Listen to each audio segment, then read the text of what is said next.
Hey all, and welcome back to the Third HFC Disneython. Today we're checking out another live-action Disney film in the form of Mary Poppins. This is one of my favourites, y'all. And I have to say, I wouldn't necessarily say it's one of my favourites, but it's certainly an absolute classic, and it is amazing. Alrighty, you guys should know how the syncing process works by now. If you don't, just check out the video description. We've left instructions for you there, because obviously we can't show you the copyrighted media and whatnot. Here we go. In 3, 2, 1. This is a bit of a login, so hopefully you've got reams of trivia for us, Richie. I don't know whether I have reams necessarily, but there's a lot of, I think, very interesting topics which we can discuss throughout Mary Poppins, because you've got the whole thing of P.L. Travers and Walt Disney, which was the inspiration for that sort of spin-off biopic thing you mentioned, which was Saving Mr. Banks, which is basically a dramatised retelling of the events that led to the making of Mary Poppins, the film, which is that's actually a really damn good film, and certainly one I would recommend watching. And it does actually really present roughly where P.L. Travers, who wrote the original Mary Poppins books, felt about it, but it does do the typical Disney dramatisation and kind of smooths off some of the harsher edges. Yeah, she wasn't happy, was she?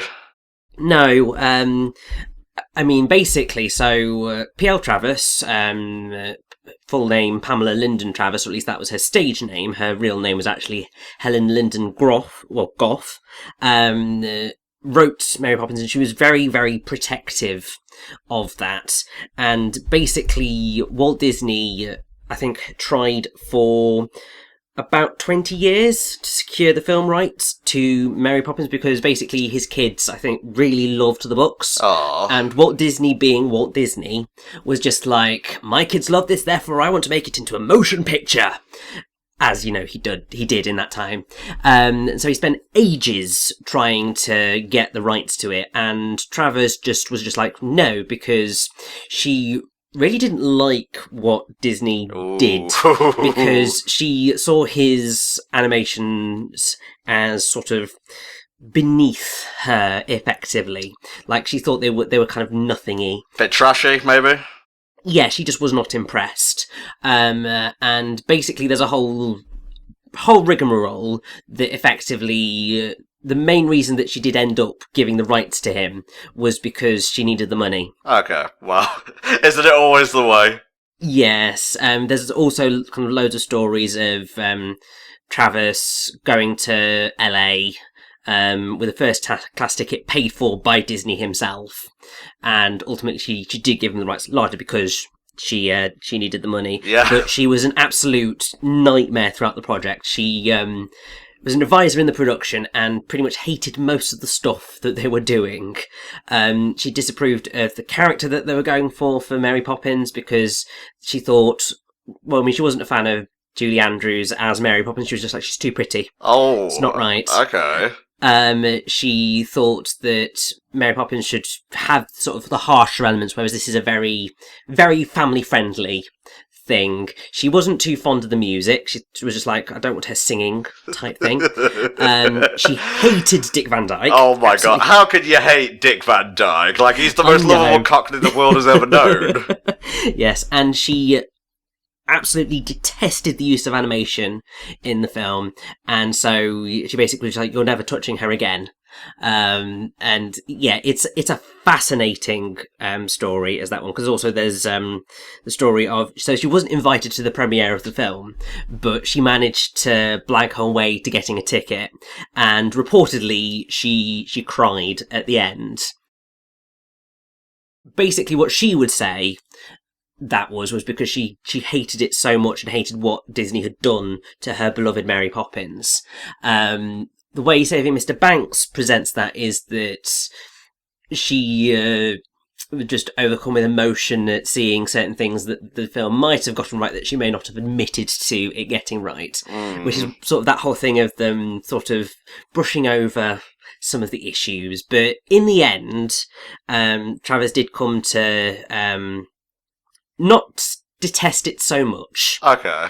In a 1977 interview, she said, "I've seen it once or twice, and I've learned to live with it. It's glamorous, and it's a good film on its own level, but I don't think it is very like my books." That's fine. Like, it has to be a good film first and foremost. Adaptations, you can nitpick those all day, especially if you're the creator of it and you're very protective and whatnot, but, exactly. Man, Dick Van Dyke, I love him. He's so entertaining and earnest. You know where I know him from besides Mary Poppins, Richie? I'm sure you're about to tell me, because, I mean, there's many things that Dick Van Dyke is from. Oh, well, you're only a few years younger than me, so you may remember this, you may not. It was a doctor's mystery show on, like, in the afternoons on BBC One or Two called Diagnosis Murder. Oh, okay. Yeah, no, that was not quite in my, my area of watching things, because I wasn't born when that started. Fair enough, mate. Well, I don't think I was either, but there was actually another show, and his son was in Diagnosis Murder, but his son was in a Disney show called Teen Angel. Ah, awesome, yes. But yeah, I have to say, I mean, Dick Van Dyke does amazingly in this film, apart from his Cockney accent. That is, like, the worst thing ever. It's like a fucking war crime is what it is. I know. The thing that I find hilarious is that, so obviously the reason that they got Dick Van Dyke in to do this is because he was a huge, huge star at the time, and sort of, obviously the people of America loved him. They still do, but he was sort of like the big name to help sell this film. Part of me thinks that they might have been better off getting Tommy Steele. Because he was a sort of big British pop star at the time, and he kind of did a lot of musicals, and I think that he perhaps would have been a better choice, if only because he has the same charm as Dick Van Dyke, but he could have pulled off the accent. I don't think I've ever heard of Tommy Steele. So have you heard of Half Sixpence? No, not really. So, yeah, so basically he's behind a lot of classic things. Half Sixpence, Flashbang Wallop, Eleanor Rigby. Something to do with Eleanor Rigby, I think. Yeah, I was going to say that's Beatles. I think he's got something to do with Beatles as well, but basically he was huge. Also an absolute gent, I have to say. Okay, fair enough. So I think he might have been a better selection, because also he's around the same age as Julie Andrews. Okay. Whereas Dick Van Dyke's about 10 years older. Yeah, I can sort of see that, but it kind of gives Mary Poppins a bit of an ethereal vibe to her. Like, she's always young, and this dude's known her for a long time. Yeah, I mean, it's one of those things where it doesn't really matter in the end, but, yeah, I'm just saying, I think potentially Tommy Steele might have been a better selection, but they went with Dick Van Dyke, and people love the film for that, apart from, his accent. Okay, let's stop ragging on the man for being, told to do an accent and doing the accent. It's not his fault. No, it's definitely not. It's Robert Stevenson's fault for directing him that way. Mm-hmm. I just love the set design in this movie. Like, the streets, we're going to have, lovely parks and whatnot, and the animation later, the gorgeous Banks estate, it's all great. Oh, I know. Visually, this film is amazing. And I have to say also, musically, it's also got some really amazing songs. While Travers may not have liked them, it's got some, really stunningly beautiful songs by Richard Sherman and Robert Sherman. Yeah, the Sherman Brothers. Sherman Brothers.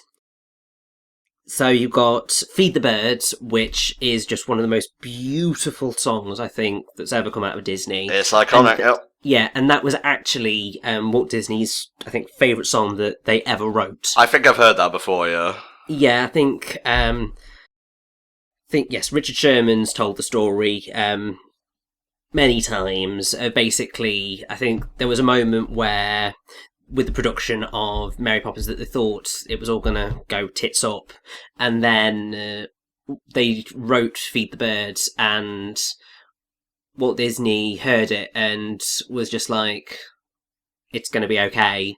And he got them to, got Richard Sherman to, just sometimes randomly come into his office and play it. Wow. The power of Walt Disney, I suppose. And then there's a story that Richard Sherman told at a concert that he did a couple of years ago, actually, where he was performing the song to an audience on, Disney Main Street. And, clear blue sky, and he finished the song, and this bird just flew and landed on the piano and just sat there. Aww. And then flew off, and it was just like, nice. But yes, I have to say, this song, I remember when I watched Mary Poppins again after such a long time, a few years ago, and I was just like, wait a minute, they've got suffragettes in this? Why do I not remember Sister Suffragette as a song? I'm just like, what? Like, I didn't think anything of this, I should say, at the time. It was just like, oh, she's just for women's rights, I guess. But yeah, looking back, it was kind of sort of progressive at the time. Oh, definitely. And, like, it's pretty incredible, actually. I think part of the reason why they did this to Mrs. Banks is because she was pretty much a non-entity, or sort of, you could perceive that she was a bit of a rubbish mother. Okay. In the original books, because she sort of didn't really do anything. It was just like, well, why do they need a nanny? Whereas here you kind of got the explanation as to why she's maybe not as good a mother as she perhaps should be, because she's going forward with fighting for women's suffrage. For sure. And so she's really busy doing that. I like the implication that the maids have been forced to do this many a time before, so they just go along with it. I know, it's great. And actually I think it's also quite fascinating watching this now, because 2018 actually marks 100 years of women's suffrage. Wow, cool. I think it's the centenary of women getting the vote. And it's sort of incredible that it has only been 100 years since women got the chance to vote. Obviously, it wasn't perfect at that time, because I think it was only certain women who were allowed to vote. It took a few more years after that before all women were allowed to vote. But I think it's quite fascinating watching this now. Yeah. All right, Rishi, lay some cast info on us, please. Who plays Mrs. Banks? Who are the maids? So, Winifred Banks is played by Glynis Johns, who is sort of, I think, a rather famous Broadway actress. Okay, you can leave it there. Yeah, and then obviously she went on to star in many films as well. Obviously, let's see if I can find the maids, because I'm going to have to try and remember. So I think it's... Please let this be correct. So Hermione Baddeley is the stouter of the two. Yeah, you can't just straight out call her fat after talking about women's rights and whatnot. So she was an English character actress of theatre, film and television. So she won a Golden Globe Award for her portrayal of Nell Naugatuck in the TV series Maude. Okay. And various other things. And the other one, who's the grey-haired one, was Rita Shaw, who I think was best known as the housekeeper on the television series The Ghost and Mrs. Muir. I fucking love this dude, by the way. He's also in Bedknobs and Broomsticks. Oh yeah, he's excellent. This is David Tomlinson as George Banks. And yeah, he's pretty awesome, and I think he does an excellent job of presenting hard-nosed father, but also there being more behind the eyes. Yeah, very much so. In terms of that, and yes, obviously he played Professor Emilius Brown in Bedknobs and Broomsticks. Kind of like playing against the type of George Banks there, which is pretty cool. Yeah, which I think is quite awesome. I think there was a whole thing to do with Mr. Banks in P.L. Travers' issues with the film. I mean, I don't know whether it's an exact issue, but I'm pretty sure she was just like, why has he got a mustache? I don't want him to have a mustache. And I think the reason he had a mustache was because they'd hired David Tomlinson and he wasn't going to get rid of his mustache for anything. Well, you know, he has his convictions, I appreciate that. And it's an iconic part of the character, let's be honest. He is the archetypal British gentleman, very, I don't know, fusty, I guess, set in his ways. Exactly. And I mean, if you think about it, like, men in this time, because this is Edwardian London 1910. Yeah. So it's 4 years before the First World War, and this is how families were. You had the man of the house bringing in all the money. You had the lady of the house not really doing a whole lot. And then you have the kids who are looked after by the nanny. Obviously, that's in families that had money. Yes. The well-to-do of London, I suppose. Yes. But this is sort of the archetypal family structure.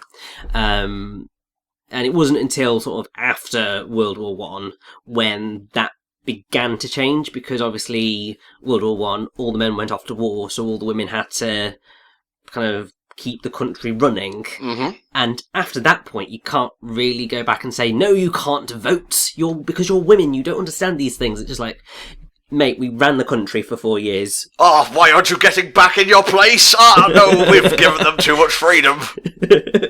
So, yeah, basically 4 years before all that came into play.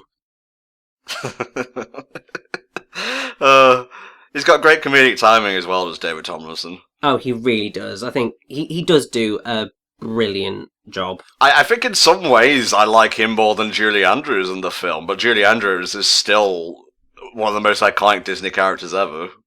Oh god, yeah. I mean, Julie Andrews just... Oh my god. The most amazing thing, actually, is that Mary Poppins was her feature film debut. Wow. She'd never been in a feature film before, and she won the Academy Award for Best Actress for that performance. Holy shit, talk about a get. Yeah, and I believe that there's not been that many actresses who have received that accolade on their first performance. I think there's like 5, I want to say, which is just insane.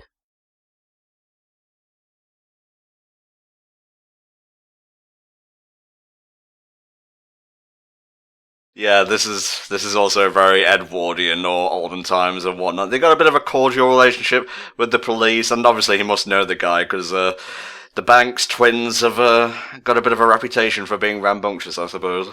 Indeed, they do. And performing as Jane and Michael Banks, you have Karen Detrice as Jane Banks, who I don't know whether she went. I don't think she did too much. She did do some other stuff in film and television, but I think Jane Banks is pretty much what she was most well known for. And then Matthew Garber, who played Michael Banks, did, I think, a few other films, but he, and actually all 3 times appearing alongside Karen Detrice. So it's 2 other Disney films, The 3 Lives of Thomasina and The Gnome-Mobile, but he actually ended up dying of pancreatitis at 21. Oh, like, that fucking he died sucks. Incredibly young, which is just that's just awful. Well, that's going to put a bit of a different tinge when I come to rewatch this movie the next time. I know, you watch it and you just go, the majority of the people in this film are dead. Well, that's just how time and entropy works, my friend. Let's talk about the costume design of the film. It's gorgeous. Yes. That's it. That's all I have to say about it. It's great. I'll see if I can find anything about the costume design, because... You did for Cinderella, so I'm hoping you can here. Well, fingers crossed. So, Now, see, this is the thing. I don't know whether the costume design I'm getting up here is actually the original film Mary Poppins costumes. Because obviously following that, they did actually end up doing a stage adaptation of Mary Poppins. Oh, cool. Which is something that Cameron Mackintosh fought very hard to get. And actually, sort of, it's one thing. So when Cameron Mackintosh, I think, finally persuaded P.L. Travers to let him have the rights to making the musical, she was basically just like, I don't want any Americans being involved in it whatsoever. So she said that it could happen only on the condition that English-born writers alone worked on the music, and nobody from the original film production could be directly involved. So basically, Richard Sherman was basically just completely excluded from that, which sucks. But the original songs from the film and other aspects were allowed to be incorporated, because I think Cameron McIntosh persuaded them that when people go to see it, that's part of what they're going to end up expecting. Exactly. It's like with the Lion King Broadway adaptation. There's a lot of songs that are original, as far as I'm aware. Like, He Lives in You originated in the Broadway in that version. A little bit more complex than that. I think it was originally going to be in the original film. They couldn't fit it in, so they put it into the Broadway adaptation, and then they put it as the opening song of The Lion King 2. Fair enough, mate. Fair enough. I have been that's the route it went. Corrected. Let's change tack in a hard manner. Then this song is so iconic. Like, out of all the songs, it's so iconic that it actually was parodied in The Simpsons. That's great. Mm-hmm. Although iconic and good are not quite the same. I think there are a few other songs which are much more iconic, and rightfully so. It was the episode where Sherry Bobbins comes to say, and they essentially break her. Oh God. That's just insane.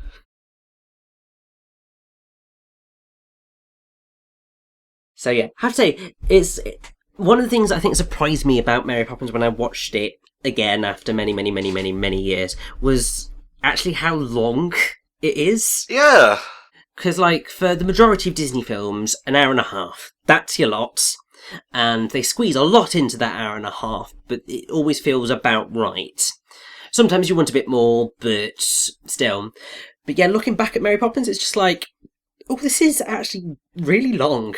Yeah, this is the length of a Pirates of the Caribbean movie. Yeah, and obviously while I do really enjoy it and I really appreciate it, I do think it is a little bit too much on the long side, and it does perhaps plod a little bit in places. You feel it's a bit overwrought, maybe? Little bit. And I think that is partially just because, as a film, it did need to just be compressed that little bit more, because you need sort of a nice oomphy pace to keep you going. And part of me thinks that might just be me with slightly more modern sensibilities, because as time has progressed, people have in general gotten shorter attention spans. Well, speak for yourself. Oh, we're watching Mary Poppins. I didn't even realise until now. I'm kidding. But I kind of see where you're coming from. Yeah. But a part of me also kind of likes the slow burn of the film. It goes at its own pace. This is a film you would watch on a rainy afternoon, and you just sit there and just be enamoured with the whole thing from start to finish. Oh, definitely. And, I mean, it's quite... It is an incredibly impressive film for when it came out. Mm-hmm. And, I mean, also just, like, the hilarious thing nowadays is that watching it, you can actually see all of the bits of special effects work that they did in detail, because, obviously, as it's been remastered frequently, like, the quality of the footage has gotten better. Yeah, very much so. You can see, like, the lines where things were cut and stuff. Obviously, this was done in film, like, actually on strips of film. So you can see sort of where the figures were kind of pasted over backgrounds and... Whatever, it just makes it all the more charming. Oh, yeah, definitely. It's quite amazing. And also, this is a really hilarious... sequence. One has to wonder, what was the cause of this? Did Mary Poppins do this? Is she an airbender? Clearly, and also she's just like, you are all imposters to my crown. Like, go away. There is only one nanny who can come to this with a brolly and a long sort of dark navy blue coat. It's just so silly, and that one doesn't even care. It's just so silly in hindsight. I know. And also, I mean, this is the sort of thing that would be absolutely terrifying. Like, you're going to go get a job interview, and then all of a sudden you're just getting blown away into the air, you're just going, oh my god, what is happening? What is this witchcraft? The matte backgrounds in this film are phenomenal, I have to say. Oh, they really are. They're gorgeous. Like, almost watercolour, actually. Yeah, definitely. Give me a moment. I'll be down. Where are we dropping, boys? Yes, I picked up Fortnite. Yes, I'm shit at it. Yeah, I'm never touching that game. Hey, it's a lot of fun, man. It's a lot of fun. Fun fact, I actually changed my glider to an umbrella just before starting this. Well, quite right. We need to be practically perfect. In every single way. Alright, mate. Julie Andrews, Mary motherfucking Poppins. Indeed. Obviously, an absolute gem of stage and screen. Actually began in the West End. She did kind of, I think, a lot of work in there in 1948, and then made her Broadway debut in The Boyfriend in 1954. And then she rose to prominence, originating roles as Eliza Doolittle in My Fair Lady, 1956, and Queen Guinevere in Camelot. She then also starred in the premiere of Rodgers and Hammerstein's written-for-TV musical Cinderella, and then which was seen by over 100 million viewers. Wow. And for 1957, oh my god, those numbers. And then, yes, she made her feature film debut in Mary Poppins and won an Academy Award for Best Actress for it. Obviously, then, following that success, she went on to be Maria von Trapp in The Sound of Music. Oh, yes. And won the Golden Globe Award for Best Actress for that one. And then, obviously, she was in many, many, many, many, many things following that. The roles that people would perhaps... Obviously, Mary Poppins and Maria von Trapp, but the ones from more recently, you would recognise her as being... what's the name of the Queen in The Princess Diaries? She was the Queen in The Princess Diaries. Let's just leave it there. Yeah. Oh, yeah, there we go. The Queen Dowager Clarice Rinaldi in The Princess Diaries and The Princess Diaries 2. Mm-hmm. And also, she was Queen Lillian in the Shrek animated films, and she has also been in Despicable Me as well. Yeah, she acted alongside John Cleese in Shrek 2. That was amazing. Oh god, yes. Now, there's actually quite a fascinating thing with Julie Andrews, because so obviously well known for her musical career, but unfortunately in 1997 she was forced to quit the show that she was in because she developed a hoarseness in her voice. Oh. And subsequently underwent surgery in a hospital to remove non-cancerous nodules from her throat. And ultimately emerged from surgery with permanent damage that destroyed the purity of her singing and gave her a rasp to her speaking voice. And she did end up filing a malpractice suit against the doctors who had performed that surgery, because they'd said that she would regain her voice within 6 weeks, but it just hadn't returned. It was settled. That lawsuit was settled in September 2000 for an undisclosed amount, and I think she did really, really struggle, because it never really got fully restored. But then I think because initially it got, I think, quite painful to sing initially. But then it came to The Princess Diaries 2, so that's 2004, and they actually managed to get Julie Andrews to sing on film for the first time since having that throat surgery in 2007. And while it was set in a limited range of an octave to accommodate her voice, apparently Julie Andrews nailed it on the first take, and Dawn Solar, who was the music supervisor on that film, looked around and I saw Grips with tears in their eyes. I don't know who Grips are. They just work on the the film production side. Yeah, so obviously she did sort of... It's never been the same, but I think she has now kind of sang a lot more, and while obviously she's never regained her voice that she had when she did Mary Poppins and so on and so forth, I think she managed to find her own path of keeping it going, and I'm so glad that she did manage to get it back in some form. That story got sad for a bit, but it got really nice towards the end. Good stuff, good stuff. Definitely. And can you see where the cutting was made here?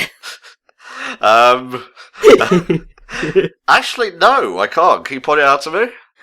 So obviously it's not in this particular shot, but you can see the cutout around the table and around Mary Poppins herself. Like they're from a separate shot. Oh, I think I see it now. And yes, you can see it here, because effectively what will have been happening is that beneath that table, they would have been feeding her the stuff through it. But because obviously they're cutting the actual frames out and kind of sticking them on, I'm assuming that's how it happened. I'm pretty sure it's how it happened. Oh, woof. Yeah, it's pretty noticeable there. Holy shit. It's so noticeable now. Like, obviously back in the day, like, this is absolutely magical. It still is magical now. It is, but you can actually see where the cuts were, which I think is a really, really fascinating thing to see in terms of filmmaking. Oh, all these items that just constantly come out of her magical bag, like a friggin' TARDIS, completely captured my imagination back in the day. I know. I mean, basically, Mary Poppins was a Time Lord. Sure, the Mary Poppins, I guess.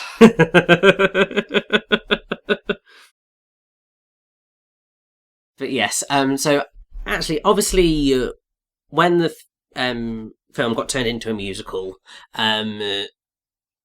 this particular sequence here was actually something that did get transformed into a brand new song, which I think was sort of the first one that got written for it, which was Practically Perfect, which I think is quite delightful. Apparently it was originally a deleted song that was going to be used to introduce Mary Poppins, but instead the melody of the piece was used for Sister Suffragette. Mm-hmm. But then the guys who wrote the music for the musical decided to bring it back, and it's a delightful song. I'm not sure how I feel about, like, a tape measure that can read your soul. I mean, to be honest, I feel it would actually be quite helpful. Also quite terrifying, because you get it and you just go, oh, crap. And this raises a number of questions, like, does she stay at that height forever now? Well, Mary Poppins does, because she's practically perfect in every way. That's not perfect, it's practically perfect. She has a couple of faults. Yes, but still practically perfect. Mm-hmm. And also technically you have to say practically perfect, because you've got to pronounce every single syllable. Look, I'm not Julie Andrews, okay? I don't have that math class. It's actually quite fun when you're watching people do impressions of Julie Andrews. Mm-hmm. Because there's like a specific kind of thing that you can do to kind of get it spot on. I think I'm just going to see if I can find the name of her impressionist. There we go.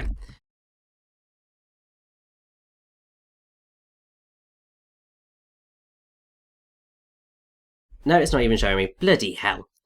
Christina Bianco, that's it. Like, well known for doing like diva impressions, and she does an excellent Julie Andrews. But also, this is just absolute iconic song. Yeah, just amazing. Like, I can't say enough good things about it. And it's also a very good lesson for kids. Like, yeah, you are going to be doing dull and tedious things in life, so just try and make the best of it. And also, animatronic birds, because hell yeah. Why not? But yeah, as you said, it's a very, very important lesson for kids.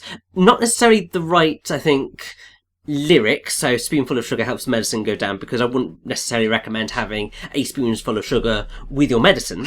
It's probably not the best thing in the world, but the metaphor of it is certainly correct. Well, I remember when I first had to start taking tablets for whatever, I can't actually remember what for, but my mum would like dissolve them in Fanta and whatnot, so maybe I took that lesson to heart. Yeah, I say, I never quite managed that one. It took me until I was at university before I was able to start taking tablets, because I just couldn't get them down my throat. Yeah. Had like this whole thing about swallowing tablets. Didn't happen. But yes, just movie magic. Okay. Oh my god, that one's particularly bad. Holy shit. Yeah, it's incredibly noticeable in these remastered versions, but really, can you blame them? Like, the film came out in 1964, like, my god, these sort of special effects for that day and age, just incredible. So that predates Doctor Who, doesn't it? I believe so, yes. Let me have a look, because I think Doctor Who was 1906. Yeah, I'm just getting it up now. 1963, there we go. Yeah, because it premiered on the date of... Doctor Who predates it by a year. Okay, well, maybe it was in production beforehand, who knows. I just want Mary Poppins to be a Time Lord, okay? I mean, I totally agree. I mean, look at this. Like, she's got a mirror self. You ever had this fantasy of, like, your mirror self trying to outshine you and whatnot? Not quite, but I feel this is the moment where you just go, just quiet down, mirror me.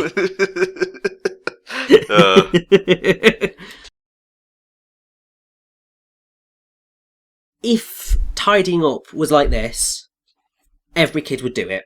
When did you learn to snap your fingers, mate? How the hell am I meant to know that one? But I can certainly do it now. Thank you. Yeah, that's it. Snaps. This is what you come here for. Snaps. I can't do it with my left hand at all. That's my left hand. That's my right hand. My hands are a bit sweaty because it's warm now, so it didn't sound quite as good, but still. My fan's off, and oh my god, is this the fucking Exorcist or something? Poltergeist? Basically, like, everything's just going to hell, and Mary Poppins is just like, really, for the love of God. Well, that's what happens when you let children do magic unsupervised.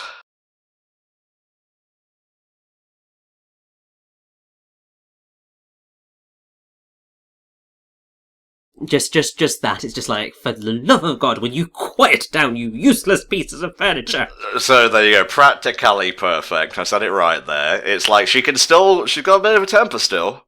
Yes. I mean, this is sort of one of the things which ultimately Travers wasn't too keen on. Like, I think the original Mary Poppins of her books is actually sort of quite a plain Jane, very hard-nosed nanny who still takes them on sort of these magical adventures, but I think she's kind of stern, quite vain actually. I don't know, I think I'd prefer my Mary Poppins with a bit of sass to her, honestly. I think I do too. Like, I think the stuff that I get off the idea of the original Mary Poppins is, yeah, she's just a bit of an unpleasant character, but the reason that I think people were kind of fascinated was because of the sort of the magical touch, and that is what makes her wonderful. But I think that, yeah, smoothing down some of those edges makes her a much more acceptable character for film. Oh, here he is, Bert, giving it all this on the pavements and whatnot. Like, one of the first examples of pavement artists, I think, in film. Most likely, yes. Not sure that's 100% correct, but I will go with you and say, yes, why not?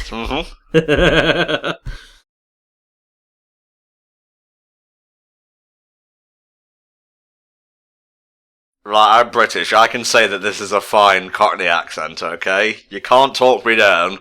No, this is a god-awful Cockney accent. I mean, I have to say, doing a Cockney accent is difficult. Like, it is not an easy thing, in the slightest.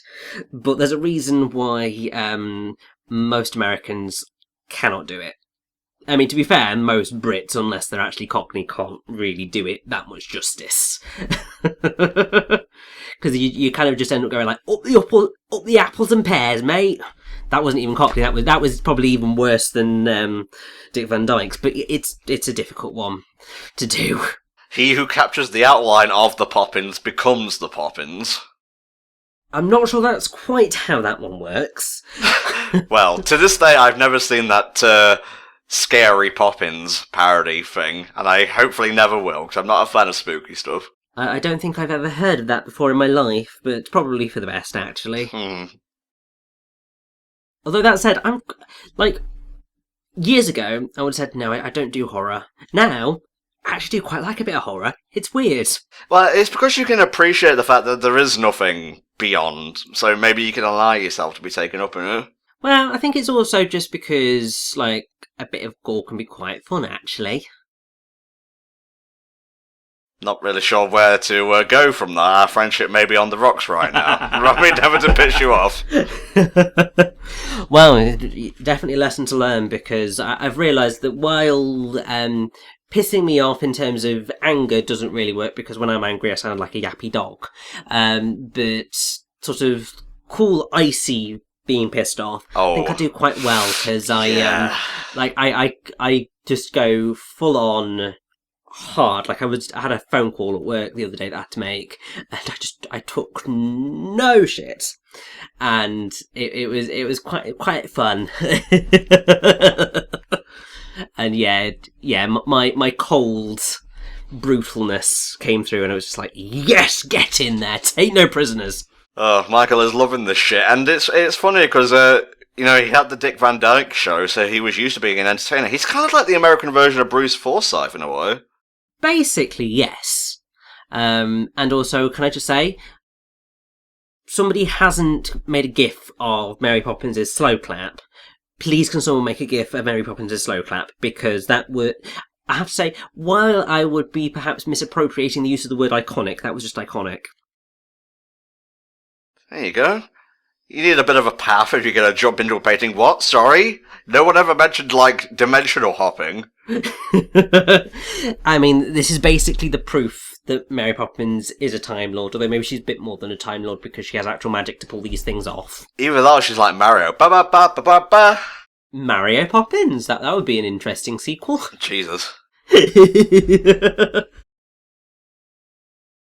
I mean, speaking of sequels, actually sort of the month where this commentary is occurring is actually going to contain the release of the sequel to Mary Poppins, Mary Poppins Returns. Ooh, what day is that actually?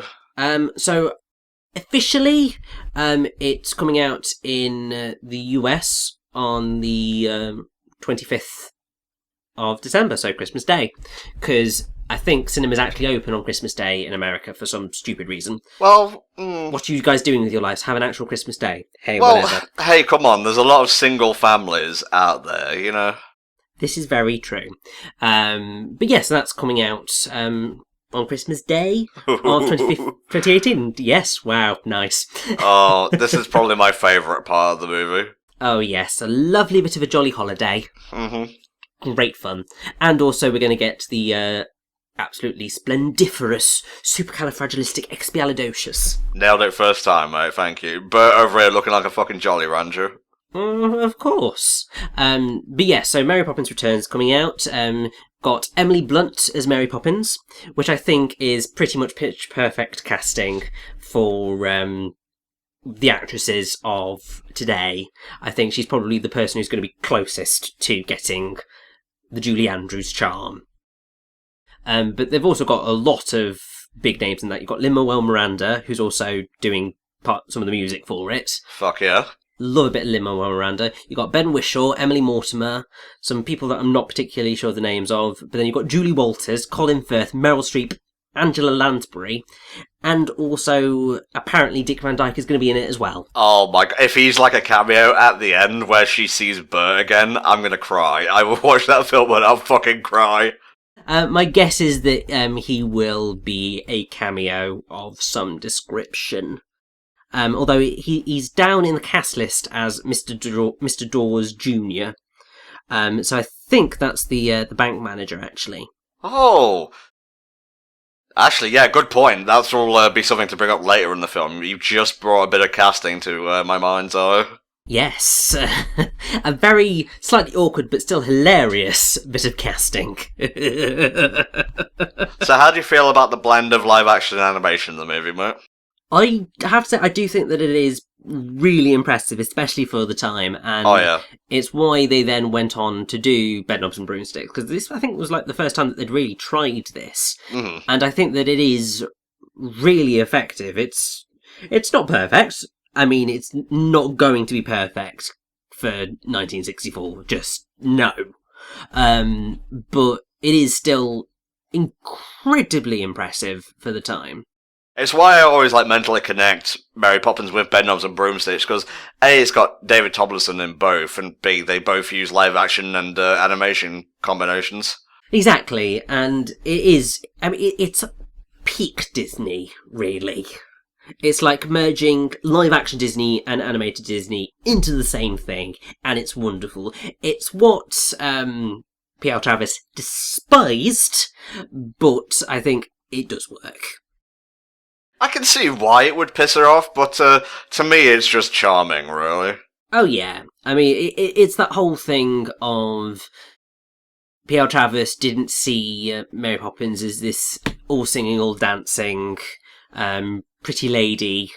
She didn't want her prancing about with animated penguins, which obviously are going to come.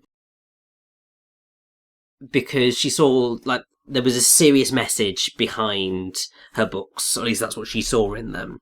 And so she wanted to keep that sense of seriousness, and saw the film's sort of musical animated interludes as losing that.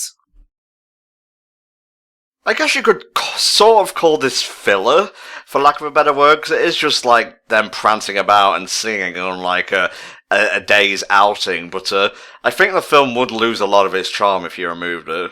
Oh, definitely. The sort of hilarious thing is that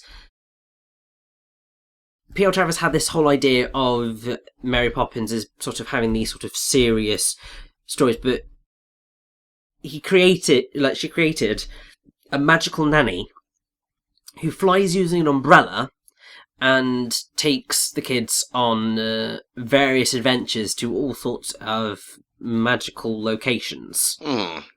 And it's just well, clearly not all that serious.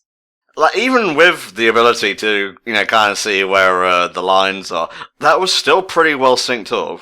Oh god, yeah, they did a phenomenal job. Time for a bit of brunch. Yes, and while I do love Jolly Holiday, it's a great song, I'm just waiting for that supercalifragilisticexpialidocious. Oh, for sure, mate, for sure. Look at this shit, it's like a Monet painting. Indeed, it's gorgeous. I love Bert. I want a Bert summon in Kingdom Hearts 4. Probably not going to happen. I know. But then, we never thought that we were going to get Pixar into Kingdom Hearts, finally, and also we never thought that Pirates of the Caribbean was ever going to return to the franchise either. Mate. So... What's funny is, that was not in the leaks, as far as I'm aware. I'm not going to mention what the leaks are, just to, spare people who don't want to be randomly spoiled on a Mary Poppins commentary, but if you had told me beforehand that Pirates of the Caribbean would be coming back, I'd be like, alright, I guess there is story threads that we could pick up. After having seen the trailer, I am 110,000% in for that. It was better than I ever could have anticipated. I was really, really happy when they announced Frozen, because I think you'd be stupid not to include it, considering its popularity, and also it's a perfect pick for Kingdom Hearts. But I think I've been waiting so long for that to come, that while I saw it, I was just like, oh my god, yes. When I saw Pirates of the Caribbean and it looked amazing, I was just like, oh my god, yes!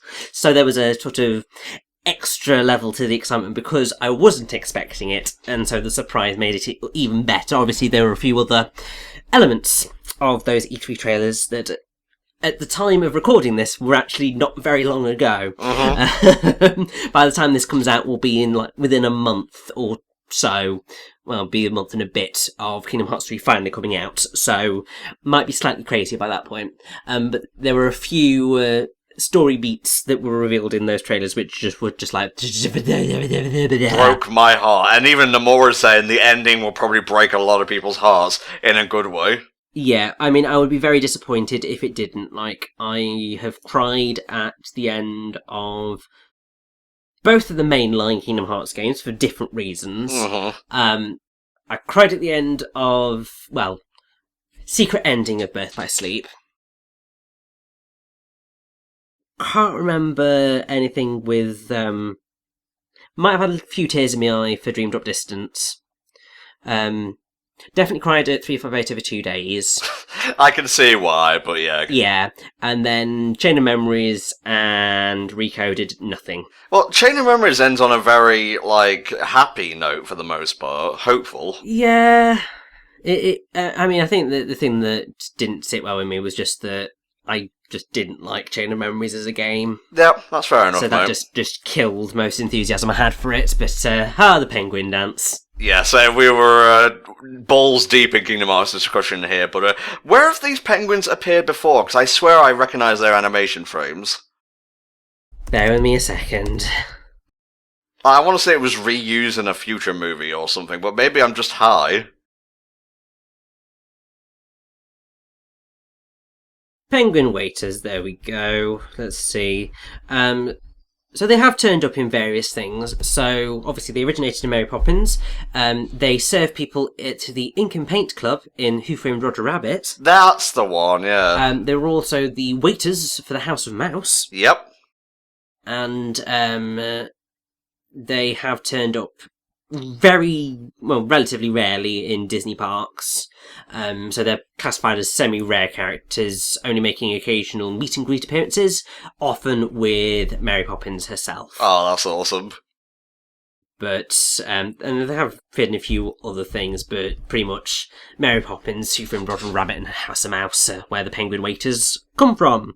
Man, you fucking remember House of Mouse? I remember watching the first episode of it and I was just like, this is everything I want from, a cartoon and whatnot. Granted, it wasn't as deep as I would have liked, but it was still super entertaining. Oh yeah, I loved watching House of Mouse.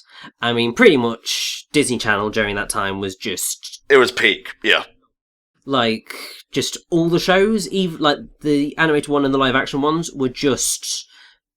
outstanding. I mean, even though some of them are perhaps a little bit cheesy, like Sweet Life of Zack and Cody, That's So Raven, even Hannah Montana, and that's sort of your live action kind of big series that I can remember anyway. Mm-hmm. But then obviously in terms of animation, you had all of the sort of Disney sequel ones like Aladdin, Hercules, Little Mermaid. Oh, the shows and whatnot, they were all good, all of them. They were all excellent. So yeah, pretty much Disney Channel during my childhood was stellar. And also, we're nearly at... Michael's riding the angriest horse, sorry, I can't let this moment pass, look at it. That one's fine, that's kind of docile. Yeah, that one's pretty normal. That one's looking pretty derpy. Yeah, it matches Dick Van Dyke's glorious chin, and this one is practically perfect in every way. Quite right. Here we go. Time to go off the rails. Which is just great fun.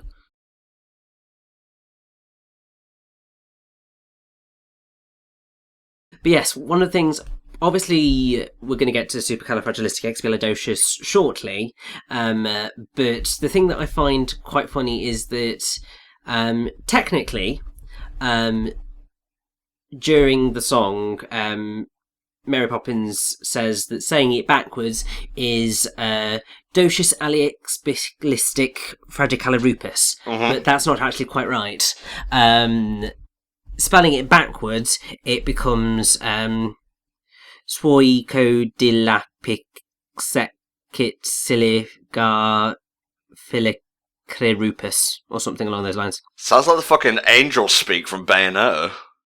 Yeah, it does change quite a little bit. But what the stage musical does is that does use actually the actual spelling reversal. But also they do a whole thing in the musical where they spell out supercalifragilisticexpialidocious with actions to match the letters. Oh. So it's like SUPERCLI. Yeah, and ends with DOICOUS, and then they speed up and speed up and speed up, and it's incredible. Oh boy, here's a dated part of the movie. Oh dear, this is... Oh. Yes, very dated. We're just gonna roll it for now, it was part of the times. Yeah, but it doesn't necessarily make it okay. I mean, by that same stipulation, you could say like Song of the South is a product of its time, and we all know that that one's certainly a lot more difficult of a film to deal with. Yeah, I think that has less of a chance than Ridley getting into Smash of being in Kingdom Hearts, you know? How about that, though? Fuck, he's not too big anymore, is he? Well, I mean, he's bending down, so he technically is, but they made him squat, so it's fine. The fucking fox is Irish. This has so many layers of, like, racism to it. It really does. Well, I mean, to be fair, I have to say, us English people in the past certainly did not like the Irish. Well, I think the feeling's mutual, mate. I know. I mean, I'm trying to think. There's one particular writer who I can't remember the name of, but he wrote about how basically the Irish were just incredibly stupid, and they knew nothing of culture. Wow. It's like the most insulting piece of writing towards the Irish I think I've probably seen in an old text. And people justify like any kind of hate by writing articles and shit. Let's leave it alone. Oh no, this is from like the 1600s. Okay. I think it was Philip Sidney, actually, now that I think about it. The reason that I remember that is because when I was at uni, one of the people who was on my course was Irish, and so it was one of the things that she definitely pointed out when we were studying him. It was just like, oh yes, that's super dodgy. Well, I'm half Irish, so I'm half offended by this. Also, these guys are totally going to cheat in this race. I mean, like, seriously, all these animated horses are working so hard, and Mary's just going, la-di-da-di-da. All your hard work means nothing because I've got a magical horse that doesn't tire. White privilege in action, I think you'll find. There you go. What the fuck? That's not right! Yeah, it's just that moment of just going, oh, wait, we just let her win. But she wasn't even in this race, but we've let her win anyway. So, okay. Well, I think a bunch of those horses are going to the glue factory after this. I suspect so, yes. This is just like the English upper class jerking themselves off for about 20 minutes there. So I guess in that regard, the film doesn't hold up all that much, but toffee apples, hooray!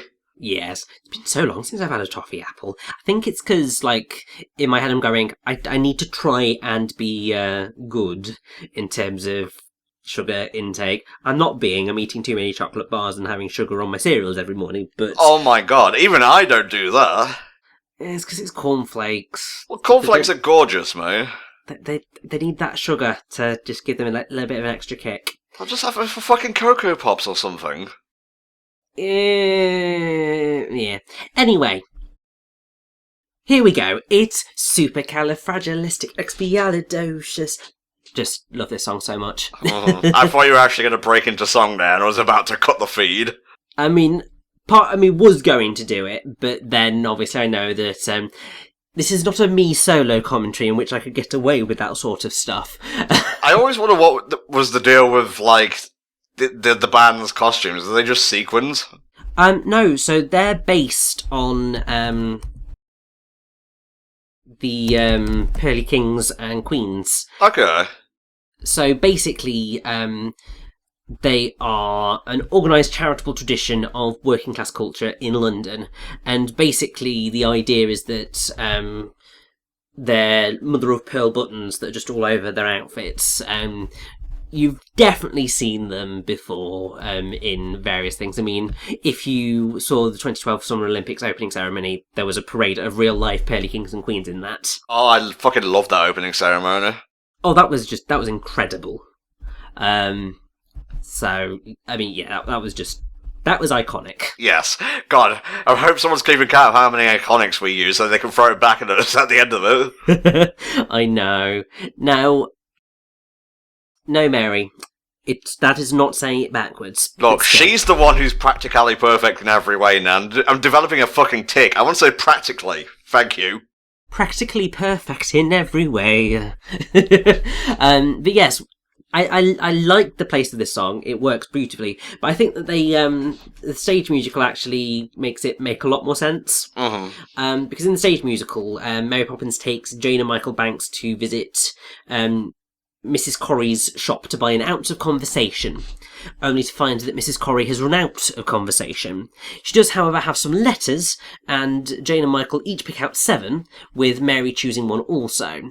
And as Bert, Mary and the rest of the ensemble struggle to create words out of the 15 letters, Mary reminds them that they can always use the same letter more than once, and creates the word and song supercalifragilisticexpialidocious. Oh, cool.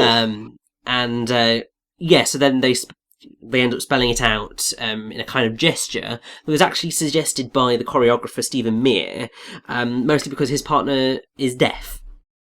So it actually is a sort of sign language, which I do find to be quite a really cool thing. Mm-hmm. I mean, it reminds me of the fact of when we're doing this commentary, they've actually started doing a production of The Hunchback of Notre Dame in America. I can't remember which theatre it is. It's not sort of it's not a proper Disney production, but it's that musical. Oh, it's based on what's his name? Victor Hugo.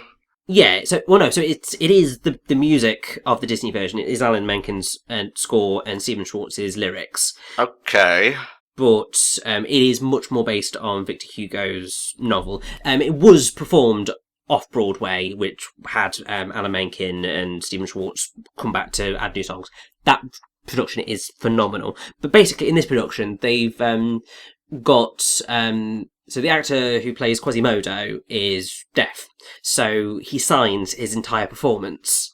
And then they've got a guy who's performing the voice of Quasimodo. So it's actually sort of a really cool way of presenting that, because that then means that I think throughout the rest of the production as well they do sign language. Yeah, so I'm just laughing at the fact that Mary's medicine of choice is fucking alcohol. It's quite right. Yeah, that's what I'm talking about. A bit of sass to Mary. I love it. Indeed. But yes, just to quickly finish off the point of the deaf Quasimodo, it's really cool because it then obviously means that people who are hard of hearing or deaf can experience those stage shows just the same as anybody who is a hearing person. And it's the same because they did a similar sort of production with, I think, Spring Awakening on Broadway, which was Deaf Spring Awakening, and that was all signed. And that's just amazing. But we're about to get, I believe we're about to get that incredibly beautiful song, Feed the Birds. 2pence a bag. Yes. And yeah, just absolutely adore this song. It's just so incredibly wonderful. We're gonna sit here and glower until you sing to us later, so you may as well start belting her.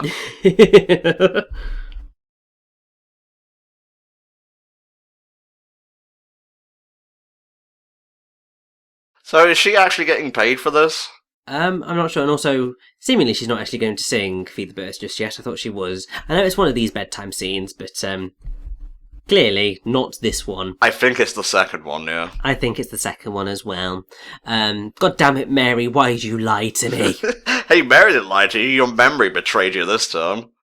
I mean, yeah, that's true, but I'm going to blame Mary because while she may be practically perfect in every way, it's her fault for making me sort of misremember the film. God, you're such a fart, you know that?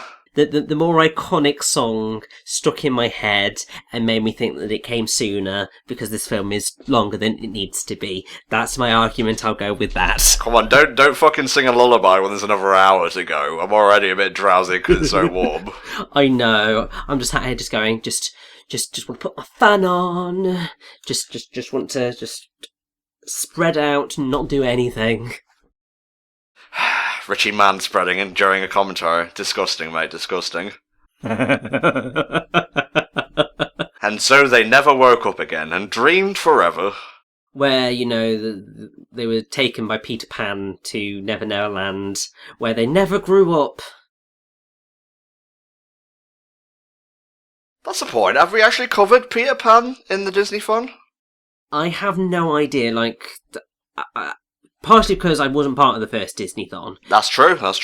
I cannot remember anything that happened in that one. And then, to be fair, the sort of second one, even though that was last year, no, was it? Yes. It was a couple of years ago at this point. I don't even know anymore. But I basically just kind of completely wiped it from my memory for no apparent reason. So I can't remember what we've done and what we haven't done, so... I mean, at the time of recording, there's still a couple of blank slots, so we can fill it with whatever we want, really. Indeed. I mean, I have to say, I would love to do a commentary over Saving Mr. Banks, because I do think that that's an incredible film. Though whether it's conducive to commentary is a different kettle of fish, because obviously it is a much more typical drama film, and I think that the films that we tend to do better on are the ones that are like children's films or anime, or sort of geek culture, because those are sort of the films that sort of feel like they're more conducive to a commentary setting. Yeah, word of advice, I would not recommend doing commentaries on comedy films unless you are equal to or greater than the level of comedy in the film. Yes. I actually remember trying to record a commentary for Shaun of the Dead years ago. It was someone who actually wasn't part of HFC, but that didn't get further than 10 minutes in, because I just realised it was like a bad show. Yeah, now you see, I think that Shaun of the Dead, Hot Fuzz and The World's End could be a potentially decent commentary. Yes. But you need the right team to pull it off, and you need sort of the right angle. And I think you'd have to go the sort of the technical route. Yes, the informative route. Yeah, to make that work, because then you're bouncing off against the film's comedy and enjoying it, but also you are not trying to out-funny the film, because you're never going to do that. Now we will never stop singing it, Father. You will hear this until the day you die. Yes, and he's just like, what the devil is this? What the deuce is going on here? Trying to eat my scrambled eggs in the morning, and you're whispering nonsense words in my ears. I know, just stop singing at us, because I do not need this in the morning. This is a musicless house. We have taken on the lessons of Coco and just banned music from this household because it is not necessary. Really? You think people of this day and age would listen to Hispanics? I mean, that's very true. They would not in the slightest. Oh, sorry. Oh, that made me a bit lightheaded. I shouldn't bring in such bands. Jesus. Fucking love Coco so much. You bet your sweet arse that's going to appear in the Disneython before this marathon is over this year. Oh, yes. Coco is a delight. What is the deal with, like, the shipman on the roof who fire the cannon every morning? I never really got that. Honestly, I don't really know. He's called Admiral... if I can speak properly. Admiral Boom. Because of course he is. And his first mate is Mr. Binnacle, who is actually... Well, I was about to say he's the husband of one of the maids, but I don't think that's quite right. That is one of my favourite Disney lines ever. You may have noticed I use it quite a bit these days. Have to say, I completely blanked on that one because I was too busy looking at Wikipedia. Well, madam, that is entirely besides the point! Yeah, that's just classic. Alright, Mary, where are we off now? We're gonna, actually go to Hogwarts, cut out the middleman? No, that is not going to happen, unfortunately. And, Michael, for the love of God, will you stop jaywalking? Are they a couple in this day and age? Are they just two old guys living together? Are they insane? Or is it just a cute non sequitur? I think it's a slightly cute non sequitur because ultimately I think, well, my interpretation of these events, making it a little bit more serious and certainly not necessarily a decent portrayal of anything, is that Admiral Boom to me is displaying sort of symptoms of some sort of mental health condition. Yeah. Maybe senility, maybe dementia or what have you. I mean, that's me going complete armchair psychologist. And then obviously he's got Mr. Binnacle, who's his first mate, who is there to maybe care for him, and obviously just goes along with the delusion because it keeps him happy. Fair enough, mate. Jeez, I didn't realise we were going to get real for a second there. Yeah, I mean, that's going stupidly real and really isn't probably quite accurate. But basically, in the original books, he is a former naval officer who lives in a house shaped like a ship with his wife, Mrs. Boom, and his assistant, Binnacle, who's a former pirate, apparently. Okay. He's remarkable for his use of colour for sailors' language, although, as the books are intended for children, he never actually swears. So his favourite interjection is "Blast me gizzard," which is kind of hilarious. But in the film, he just fires his cannon to mark the time, and he's far less salty and more of a proper ship-shape and Bristol fashion kind of sailor, insistent on order and punctuality rather than, just being a former naval officer. I got you. Is a former naval officer. Oh, lordy. Edwin, one of the most... I'm doing it again, one of the most iconic Disney actors and voices. Oh, God, yes. I mean, he's amazing. I mean, obviously, you would most recognise him as being the Mad Hatter in Alice in Wonderland. Oh, yes. He was also the toy maker in Walt Disney's Babes in Toyland. Obviously, he is Uncle Albert in Mary Poppins here. And then he did go on to do a few roles following this. But yeah, his voice is iconic. Yeah. It's funny, I believe... who's the dude who plays King Candy in Wreck-It Ralph? Alan Tudyk.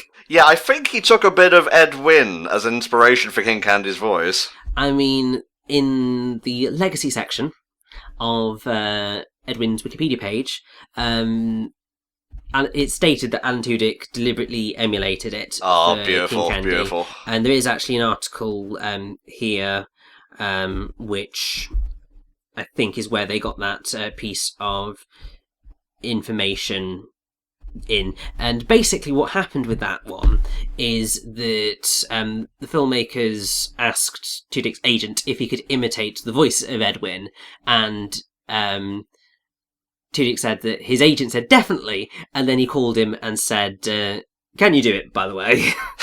Fortunately, he could, but that is just a pretty awesome thing. Now I actually have to go back and see if the pair of glasses King Candy pulls out is the same as Ed Windsor.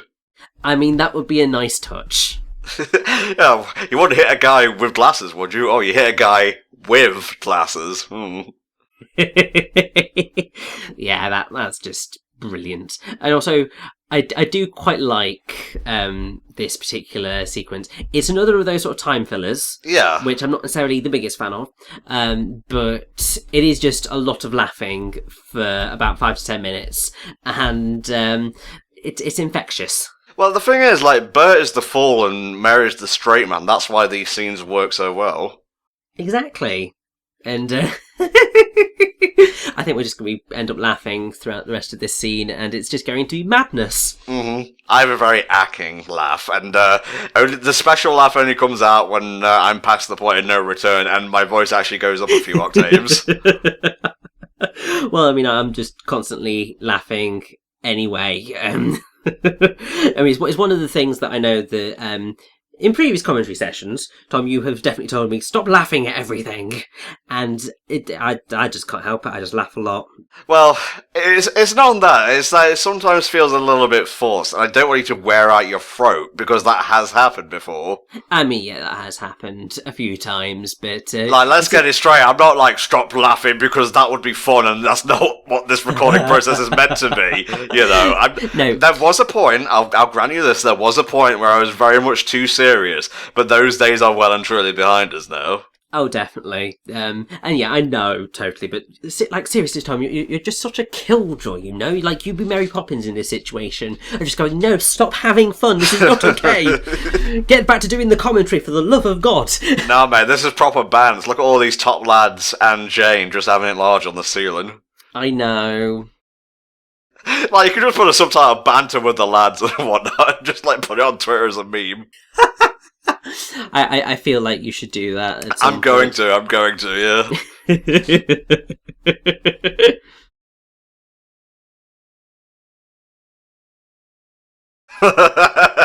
That's a really good joke, actually. Oh god, I've got a shitty joke for you. All right, here's a good one. Two Ariels met on a roof, fell in love, and got married. The ceremony wasn't much, but the reception was incredible. I'm taking all these from the fucking, like, Game Grumps Kirby's Epic Yarn playthrough, but I got another one. Oh. A man walks into a bar with a slab of asphalt under his arm. He says, "1 beer, please, and 1 for the road." Not as good, I'll grant you. I've got a few potential ones here. We'll see. I invented a new word.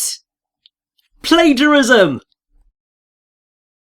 That didn't work. It didn't land. No. No.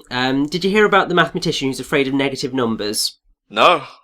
He'll stop at nothing to avoid them. That's pretty good. I like that. Yeah, I've just looked up a website which is basically 30 short jokes that anyone can remember. Mm-hmm. Helvetica and Times New Roman walk into a bar. "Get out of here," shouts the bartender. "We don't serve your type." That deserves a sensible clap. Here's a lovely one. So, knock knock. Who's there? Control freak. Okay, now you say control freak who? Control freak who? Yeah, that's not as funny. This one's quite clever. Hear about the new restaurant called Karma? No. There's no menu. You get what you deserve. Oh, wow. That's kind of dark, actually. That is quite dark. Alright, let's end this with another one that I stole off a Better LP Channel's thing. A man walks into a bar, again, with a jumper cable under his arm. The landlord says, "I'll serve you, but don't start anything." And I'll end with the next one that's popped up here. So, a woman in labour suddenly shouted, "Shouldn't, wouldn't, couldn't, didn't, can't." "Don't worry," said the doc. "Those are just contractions." That one makes me happy because it's a literature pun. Yeah, those are great. Yeah, there's a few good ones in here.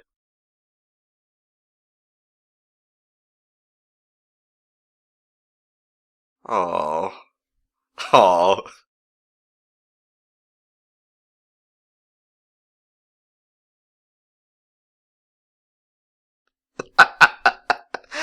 Was he a comedian in real life? Because he delivers these perfectly. I don't know. Let's have a look. Yes, American actor and comedian.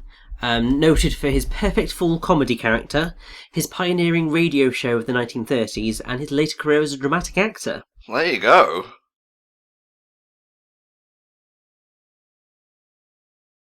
Basically, apparently, although many gag writers later provided material for Wynn's performances in radio, TV and movies, he was proud to boast that he'd written every line that he ever spoke during his early career as a stage performer. Wow. But basically, I think he started getting popular on the radio show The Fire Chief, and then he managed to move on to TV and so on and so forth. Apparently, he was actually offered the role of the Wizard of Oz in the 1939 screen adaptation, but he turned it down, which I think is quite a fascinating thing, but probably for the best, because I think because obviously the character that Edwin specialised in was the Fool. Yeah. I don't think that was quite the Wizard of Oz.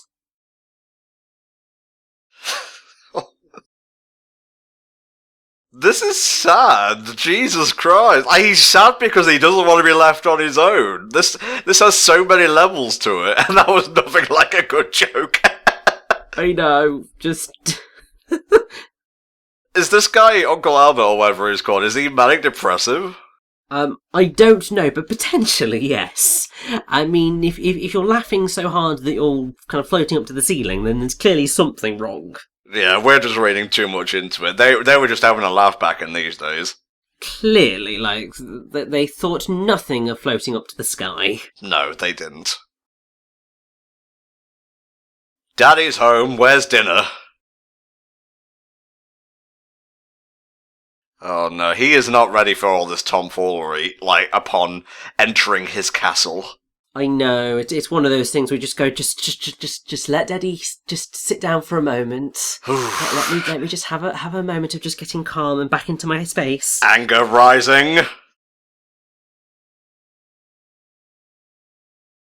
Mary Poppins says if we're bad, she'll take us straight to hell. Oh, Mary Poppins does she? Oh shit. Let's see how Mary's going to get out of this one. Yes, she'll probably pull some Jedi mind trick and solve the thing. She already knows how this is going to play out. Exactly, because I mean, as well as being a Time Lord, Mary Poppins is also a Jedi. Okay, just thought I'd throw that one in there. Jesus, this would have so many tags on fanfic.net. It would, but it would be oh so right. How long have they been working for the banks? How many nannies have they seen come and go? Many. Which makes you incredibly concerned about the behaviour of those children, because clearly they were incredibly badly behaved, and clearly that just proves that Mr. and Mrs. Banks were not doing their parenting properly, because if your kids are really badly misbehaving by the time they're 10, then potentially something has gone incredibly wrong. I suppose a cat argument could be made for that, but I'm not a parent, so I won't patronise you. Yeah, I mean, obviously sometimes you get external forces happening, and sometimes not, but generally, you can say blame the parents. Certainly in this case, it's definitely a case of blame the parents, because they're clearly not present enough in their children's lives. Well, George is too busy at work, trying to, keep his status, and the mother she's very kind-hearted, don't get me wrong, but she's more concerned with the suffragette stuff rather than being at home. Exactly, and that's ultimately where the problem lies. They end up misbehaving because they want attention, and then they just fob them off on a new nanny, and that's ultimately the root of the problem, which is ultimately, obviously, why Mary Poppins came. Yeah, very much so, very much so. It's funny, she's actually a combination personality-wise of the mother and father, which I never realised until now. Yeah, she is actually, and I think that's quite a fitting thing, because she, in a way, mirrors back their behaviours at them, but just completely undercuts it.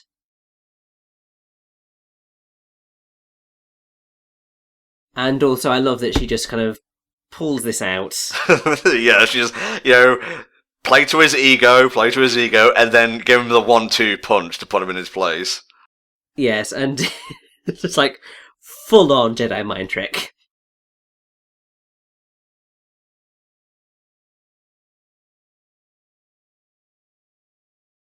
Yeah, that's right. No, wait, no! I didn't agree to that! But it's too late now. The pact is ready. The contract has been signed. Yeah. Tough. Okay, now I think we're going to get to feed the birds. Yes, I think we do, because that then leads into all of the palaver at the bank. Wifey, what the fuck happened there? I know, and she's just like, silently in herself, just going, yeah, you get him, Mary! Mm-hmm. Like, you show that man what he's made of. I wonder what Mary Poppins would think of, the suffragette stuff. She just seems to do her own thing. I think, from the way that I see Mary Poppins in this film, she's very much just like, I don't need no man to do anything for me. No, I think she's even above that, like any kind of notion, you know? Yeah, I mean, yeah, she doesn't really think about it. I think she just wants people to be good and well behaved, and that will solve most problems. Mm. And actually, to be fair, if people were just good, kind, and well behaved, there wouldn't really be many things wrong with the world. Well, one could argue it would be a very boring place, but Oh yeah, it would probably be incredibly tedious. But good, kind, well behaved, you sort of mostly eradicate the need for war, because if everyone's good, kind, and well behaved to each other, you don't need to fight. Well, there is a video game coming out soon called We Happy Few that I think we'll examine, though. Well, yeah, that's going in the complete other end of the spectrum. Yeah, the Orwellian part of the spectrum. Exactly, going, everyone is forced to be happy and smiley, but in reality everything's going to shit. But yes, here we go. This is just beautiful, beautiful, beautiful, beautiful song. Yeah, can't say enough good things. I know, I would say that this is probably the best song in the entire film. I'd say it's definitely in the top 3. Yeah, like, I think it's one that I've grown to like more and more as time's gone on. I think it's because it is ultimately just so simple, and it's just magical and beautiful, and the message is just really, really sweet. It's just like, even if you just give a tuppence for a bag to feed some birds, that good deed will do wonderful things. Yeah, pay it forward, you know? It's actually quite a powerful, like, series of scenes as well. Oh yeah, it is truly, truly gorgeous. You can see why Walt Disney loved it so much. The funny thing is, I don't think you're actually meant to feed, like, birds or at least ducks bread. Yeah, you are definitely not, because they can't properly... Well, I think it's more white bread, because I don't think they can properly digest it. It's not poisonous to them or anything, it's just that it sort of doesn't do the stomachs any good. Defrosted peas, I think, is a noted one that's good for them. Yeah, probably. Basically, sort of seed, effectively, is good for them. This bit here always gave me a little bit of pause watching it as a child, because there's, like, very slight operatic tones in the background. Yeah, it's it's a really fascinatingly simple piece in the middle of what technically is a much more fantastical and bombastic musical. Yeah. Like, you have so many other big numbers in it, but this one's just very limited in terms of its kind of notes, very simple in terms of its melody, but it's just so powerful. And I think because it does contrast so much to all of the other songs in the film, that sort of is what makes it stand out. Like, this part of the song wouldn't be amiss in The Hunchback of Notre Dame. Oh, definitely not. And can I just say, I love Hunchback of Notre Dame so much. I do. It's phenomenal. Like, I really want the stage show to be in the West End. It's not going to be, because they didn't put it on Broadway, because they couldn't be bothered to... The union couldn't be bothered to pay all the choir. Because assholes. We have actually covered Hunchback before. I think that was... I know, you monster. The last film of the first Disneython. Yeah, and you did Hunchback 2, I think, as the first film of the second Disneython. Oy, Gavolt. Jesus fucking Christ. I've never seen such a drop in quality before. But yeah, because I rather naughtily watched a bootleg of the, I think it was La Jolla Playhouse original stage adaptation of Hunchback, which was in 2016. And it's just incredible.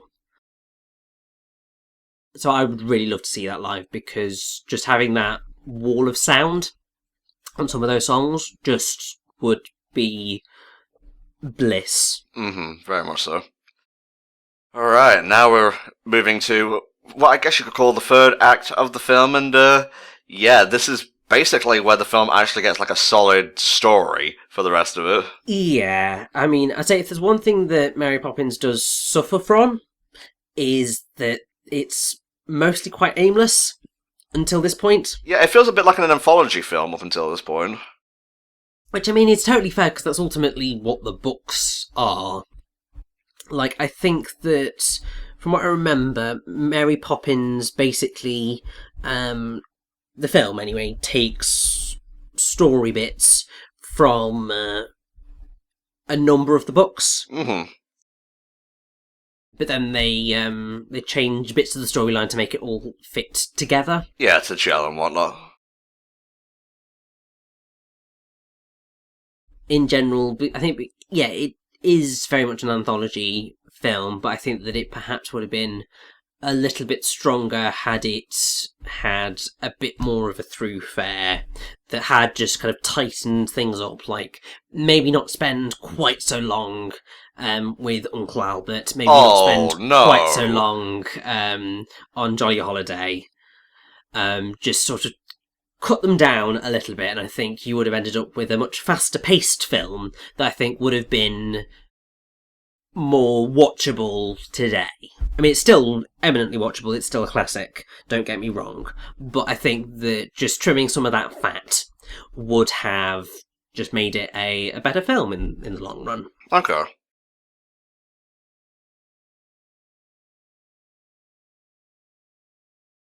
Jesus, like, we don't often get Disney films that focus on, like, the upper crust and whatnot.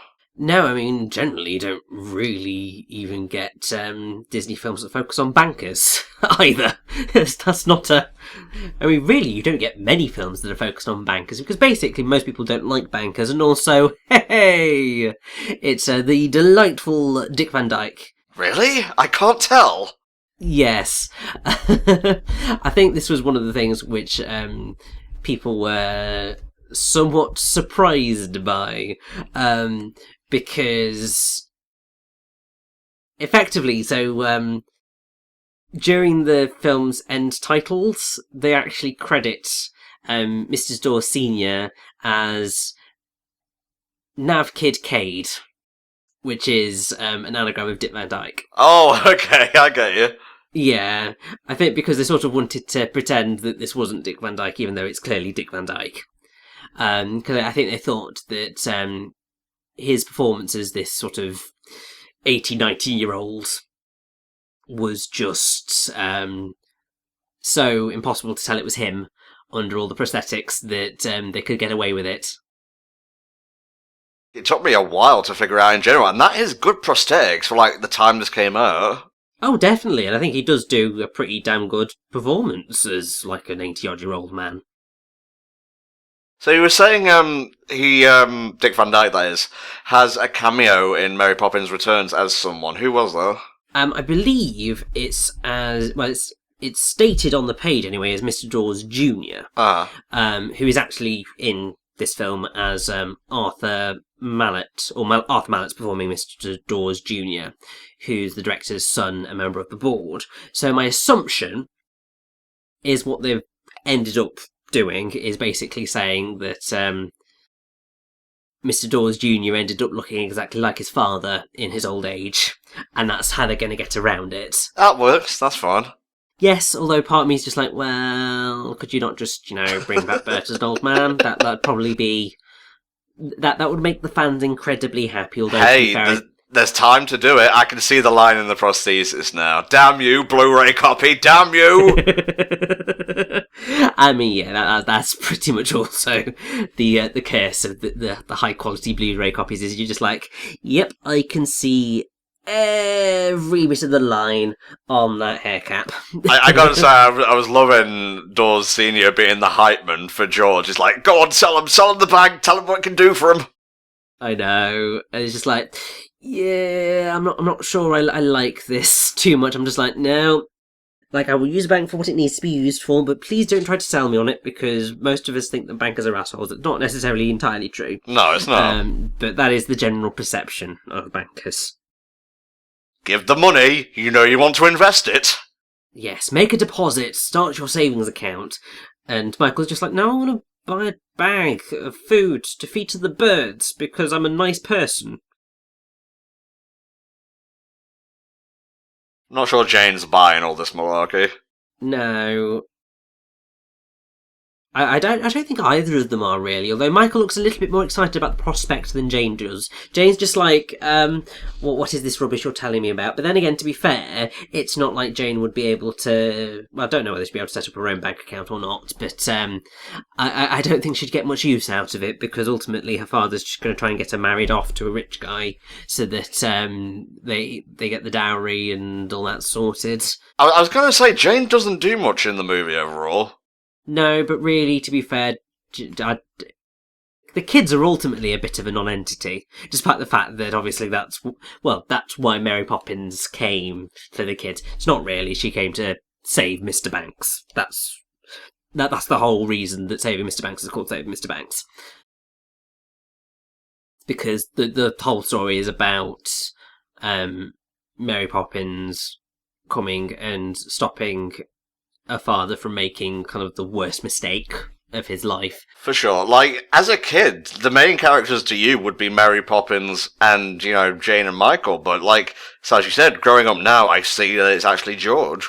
Yeah, it's George Banks and Mary Poppins are your two main characters, because they are ultimately your two forces of, maybe not necessarily character development, but, well, definitely for Mr. Banks, but Mary Poppins is ultimately your narrative thrust, and Mr. Banks is your character development, so that's sort of where you're going with. And also, you don't just take a coin from a child. That's just no. Oh no, it's a run on the banks. Oh, Michael, you're causing the economy to crash. I know, it's just like that's just stupid move. But then, to be fair, it's all Mr. Dawes Sr.'s fault, because, it's like, as I said, shouldn't take money off a child. Yeah. I actually forget how they get out of the bank now, Honestly, I can't remember. I think they probably either just scoot under all the insanity, or they run out a back door or something.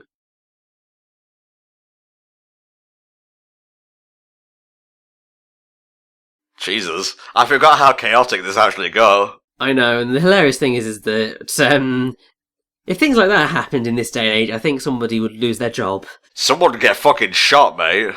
Well, I mean, in this situation, yes, somebody would definitely get shot, because someone would go in on this and just go, yes, give me all the money. But then, to be fair, we don't tend to have masses of gold coins littered everywhere. Yeah, it's like fucking Gringotts or something. Yeah.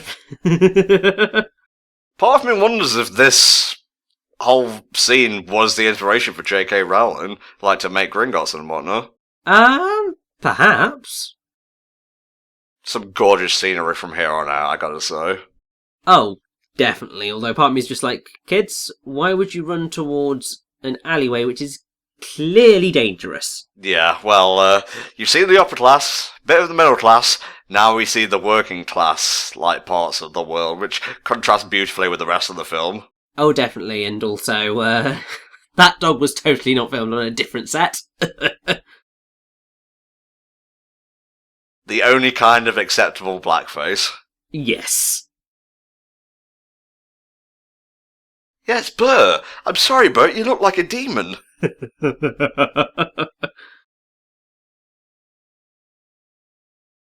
Well, I'm just doing one of my many jobs to stave off poverty. Ha ha ha ha, chim chimney chim.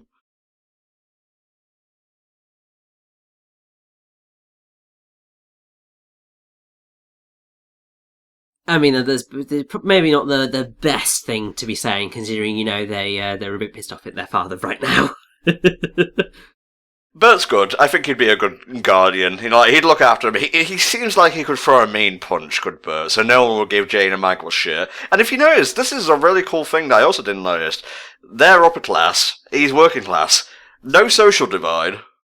Yeah, that is very true, but then I suppose with that, you've got to think, they're kids. Yeah, exactly. And even though obviously kids do pick up behaviours from their parents, And even if they're not at that point yet with thinking that chimney sweeps are disgusting gentlemen, they would eventually go on to begin to believe that, because as you grow up, you do sometimes take on the opinions of your parents. I mean, it varies. Some people go completely the opposite direction in terms of what their parents think. I think now that they've met Bert, that's not going to happen, and also we have the resolution of the film. Yeah, so ultimately, this interaction with Bert and Mary Poppins does change their path. Yeah. For the better, definitely. I mean, that's the whole point of the film. Okay, I guess a better comparison would be Mary herself, then. She doesn't seem to care that he's, like, a working-class bloke. I would say, yeah, Mary's pretty much a good example of that. She doesn't care what your class is. She just cares that you're a good person. Yeah. And that's what's important. And ultimately, that is what should just be important.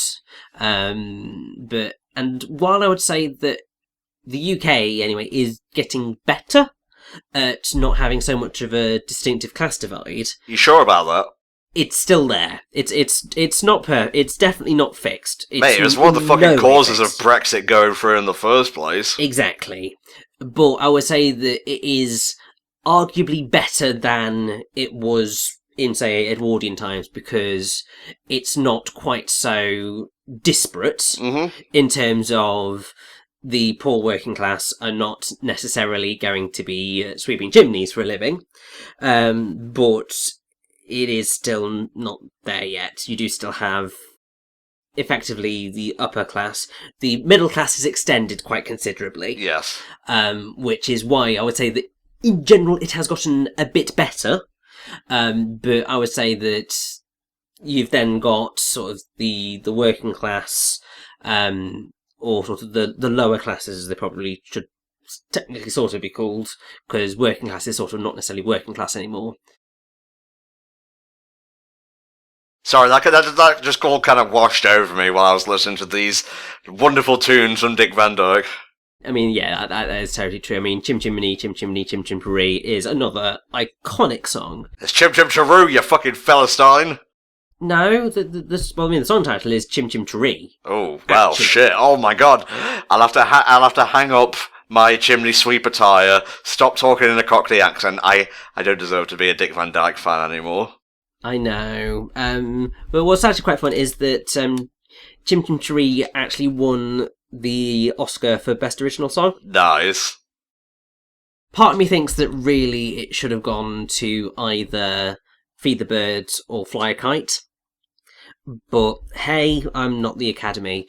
Speaking of Academy Awards, obviously I mentioned that Julie Andrews won Best Actress, but it also won Best Film Editing, Best Original Music Score, and Best Visual Effects, along with the two that were already mentioned, and it had a total of 13 Academy Award nominations, including Best Picture, which certainly at the time, I think, was a record for any other film released by Walt Disney.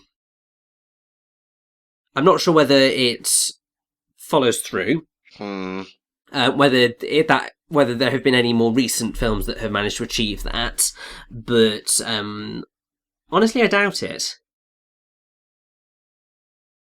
And oh dear, Mrs. Banks. Yeah, exactly. Well, hopefully they compensate him for having to give up the job with the Lord Mayor. Yes, I mean, really, they should, because, I mean, seriously, that could have paid incredibly well.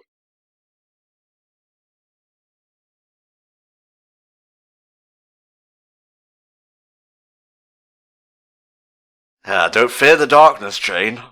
Yes, all things began in darkness, and also end. The heart, or the half, is no different. I'm just writing the Kingdom Hearts storyline in my head as we go. I know, and then, you get to the top, and Mary's just there going, "You're too late." You can have Heartless dancing the Chim Chimney Cheree dance on the thing in the background. No, even better, the Heartless are the sweeping brushes. Cool, yeah, I'm down for that. Or soot monsters, one of the two. Or both.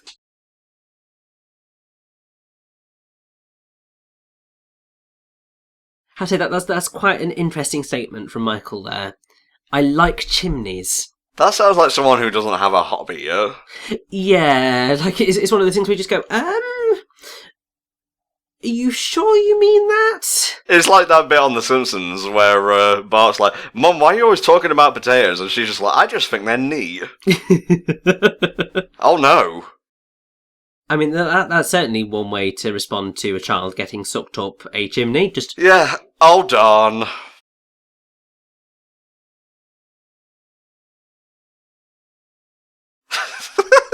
Bert, you're gonna get fucking hanged, mate.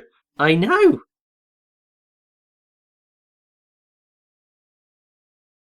Alright, well, up we go. This is our life now, Michael. We live here forever. Not only is Mary Poppins a Time Lord and a Jedi, she's also Santa Claus. Basically, yeah. So was Santa Claus a chimney sweep as well? Clearly, he must have been. But also, as I said, it's clearly Mary Poppins because she's wearing red and white in the scene and she just moved through a chimney, so clearly her. Beautiful. This reminds me a little bit, like all the matte paintings do, of, oh god, his name just escaped me, but, he was the writer / animator for, like, The Snowman and Father Christmas and so on. Bear with me a minute. Yeah, it's like, and also, oh god, the third one about the working class, or middle class, I should say, couple, like their life story, like the art style seems very similar. So, I mean, obviously the original books, well, for The Snowman anyway, was Raymond Briggs. Yes, Raymond Briggs, there you go. So yeah, that'll be the style that you're talking about. God, this scene inflamed my imagination something fierce, I think. Oh yeah, I mean, this is just awesome. Although, like, seriously, Mary, you're taking these children over the rooftops of London, where there's, like, massive gaps, they could potentially die, you crazy person. Well, if you were paying attention, Jane did have a bit of a float to her step when she crossed over.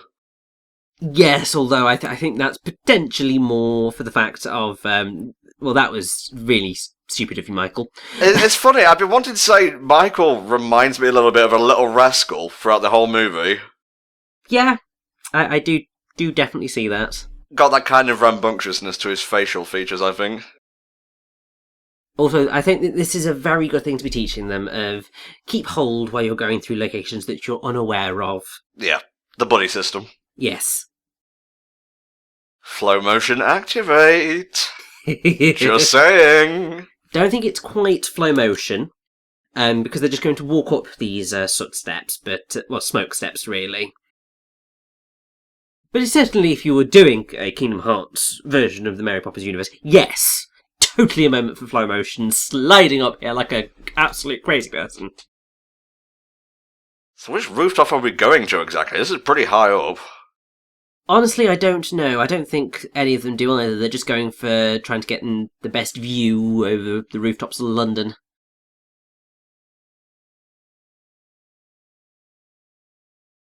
Oh my god, look at that. It's beautiful. Look at that matte painting. I think films nowadays could stand to use a touch more matte paintings and a bit less CGI. I mean, yeah, I agree. Like, there's, it's one of the things that I think modern films have suffered from slightly, is that there is such an overabundance of CGI that... I think it's getting better. It was bad a few years ago, yeah. I think because a lot of filmmakers have begun to realise that actually people are going to appreciate them more if they do things practically where possible. Yeah. Because then there's that element of going, oh my god, that's amazing. It's part of the reason why like Mad Max Fury Road did so well with audiences. Because, well, there was actually a lot of CGI throughout that film. Like, the primary footage, like the car stunts, was all live action. There was no CGI on that. And everyone was just really impressed by that. Oh, you want some proper Broadway shit, here we go. Oh yeah, bit of step in time.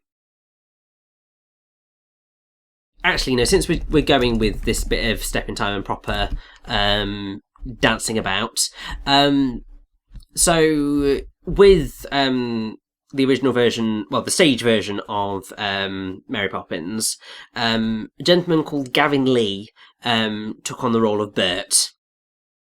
Originally, he only auditioned to be the understudy of Bert in the London production of Mary Poppins, but won the role outright. Oh, cool. Because I think he was just so excellent at it. And following that, they then took him to open the show on Broadway. And then, after 2 years on Broadway, went on the US national tour, then returned to Broadway again. And so, he did Bert for a very long time. Did he ever actually end up meeting Dick Van Dyke? I don't know. I would think he probably did at some point. I know he definitely met Julie Andrews. Oh, that's great. Because I think it was probably at the opening night on Broadway. Julie Andrews went on stage at the end, and there was a little moment for that, which I think clearly quite a magical thing. But what's really awesome is that Gavin Lee is currently, at this present moment in time, unless it's closed by the time this commentary comes out, which I hope it hasn't, he's playing Squidward Tentacles in the SpongeBob musical. Which is apparently really good. It is! I've got the soundtrack. It's amazing. Also have sort of seen a bootleg of the, I think it was the Chicago run. Well... And actually, it is amazing. It's really good and really fun. I suppose, there's a bit of cynicism going in, this is going to be silly. Look at them all dressing up as, anthropomorphized versions of these cartoon characters. But once you get past that, apparently it's really good. I think Shrek, the musical, has a similar sort of thing going. Exactly, although, I've seen the filmed version of the Broadway show, and I wasn't the biggest fan of Shrek the musical, actually. Okay. Don't know why. There was just something about it that I wasn't overly keen on, and I think part of that might be the stage show is probably slightly better, seeing it live, but also because, as with quite a few productions, they change some of the lyrics and kind of bits of the book when they take it over from either the West End to Broadway or Broadway to the West End. For sure. So a lot of the references are more culturally relevant to the UK in the UK version of the show. So it'd probably be a bit more enjoyable in that sense. Don't try Best Mary in a dance competition. Yeah, it's never going to happen. Classic. Iconic, even. Yes. Physically impossible, but... the septuple head spin. Crazy sucker. But, considering she could fly, that's quite right. I would imagine this would have been the most easy sequence in the original film to translate to the Broadway musical. Oh, definitely. I can't remember which song it is. I think it might be Step in Time. Yeah. Or it might be Chim Chim Cheree. But basically there's a moment where Bert basically walks all the way around the arch. Because basically most of the theatres that they tend to go in, or what they kind of create, is sort of the proscenium arch. Mm-hmm. And basically, he ends up walking up the side, across the top, and down the bottom. So we walked across the top, upside down, and then down the left-hand side, the proscenium arch, which is quite an impressive thing to witness. This may have contributed to my my fear of heights as a child, I'm not going to say. To be fair, I can totally understand that, because it's like, oh god, they're going to fall. No, stop doing these stunts. On the other hand, though, it did help me appreciate the rainy aesthetic, after the supercalifragilisticexpialidocious scene, and I think we're going to get another one in a little bit, but it's just top tier, British aesthetic. Oh, definitely. Really, if you're going to make something look like the UK, just make sure the sky's grey and it's raining, and you're pretty much there. It's a stereotype, but it's also true. Yeah, the reason it's a stereotype is because it's true. Yeah. Britain in general has a really sort of temperate climate, so we just get a lot of rain. Things are changing.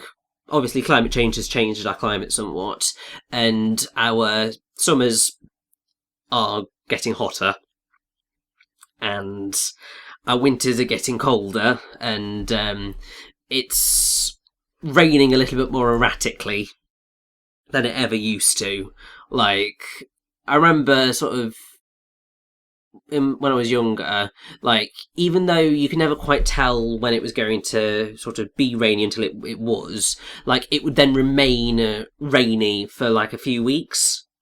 Whereas now we end up in days where you get torrential downpour, then suddenly it's like clear as anything, then the rain comes back, and then it starts getting sunny again, and that then continues for kind of days on and off, and you're just like, what's the weather like today? just let me settle into one weather type, because we don't do well with extremes of weather. I appreciate Admiral Boom being like, he's got respect for his combatants in war, I suppose. Definitely, but seriously, he just tried to kill them all. It's only fireworks. It's not like it was cannonballs or everything. Oh no, the cleaning bill is going to be through the fucking roof. Yes. Oh, the bands, they're off the charts, mate. I know. I mean, really, she should be using that frying pan a little bit more effectively, because clearly we know that a frying pan is a very trusty weapon. They're just tormenting these poor workers here. Although now she's just like, oh, that was a little bit sexy, so I'm quite happy to dance with this now. And then she's just like, oh, God, the mistress is home. What the hell is going on here?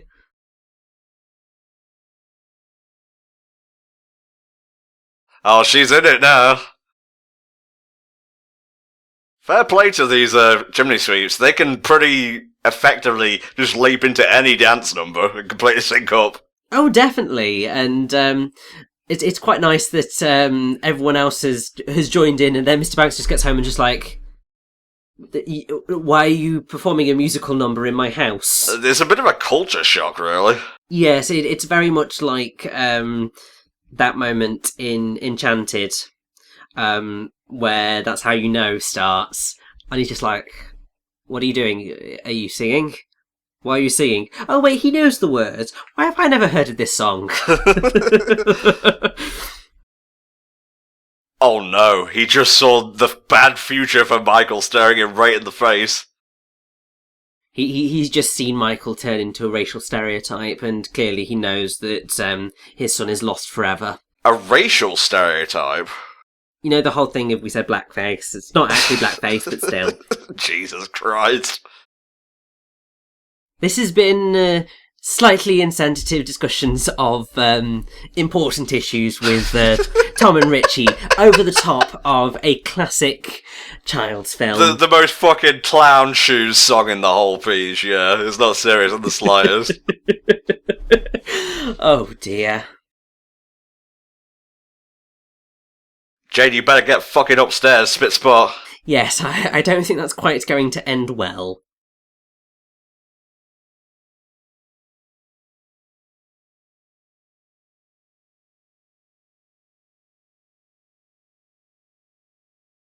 What a badass bitch. I know. It's just, oh, yes. It's just like, just slay him like there is no tomorrow. No, do not use the word slay in one of my commentaries, please. What, do you want me to then just go, yas, queen? Just make it even worse. It's not something that I say regularly. Thank it's you. Just sometimes it just sort of just slips in there. Now I want some milk.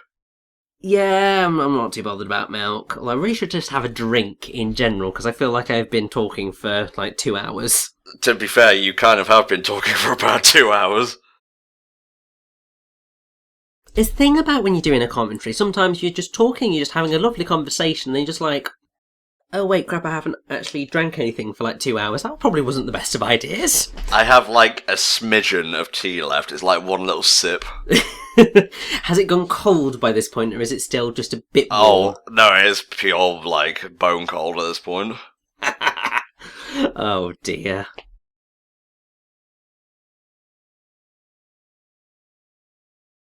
Oh, Bert's got to connect with him using his Cockney charms. Of course, and I mean, Bert's going to partially be the thing that's going to help begin to solve the issue. Mm-hmm.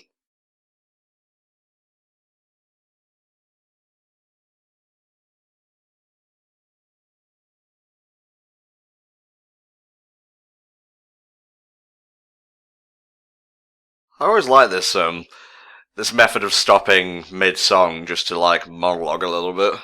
Yeah, it is quite effective. It's something that I think a lot of musicals nowadays have started to do a lot more. Is sort of having a song bit, a little bit talky, a song bit, a little bit talky. Doesn't always work, but it can be quite an effective thing to do. Well, just off the top of my head, Defying Gravity has that, like, right at the start and throughout. Oh yeah, that's a good example. The very recent Mean Girls the Musical does it quite a few times. Does it in Stupid with Love. It does it in Revenge Party, which is just amazing. Yeah, it does that in various things. SpongeBob the Musical does it as well. Like, there's in I'm Not a Simple Sponge, which was written by Panic at the Disco, which is just like, oh my god, that's amazing. That is a series of words I never thought I'd hear you say. I know.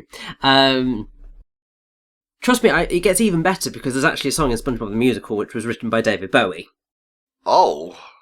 Yeah, it's not the best song in the show. Oh. I'm not the biggest fan of it, but it's really cool that they got David Bowie in it. There's loads of other big kind of names in there. They got Cyndi Lauper to do a song. Jonathan Coulton did the basically the opening number. Uh-huh. Which is amazing.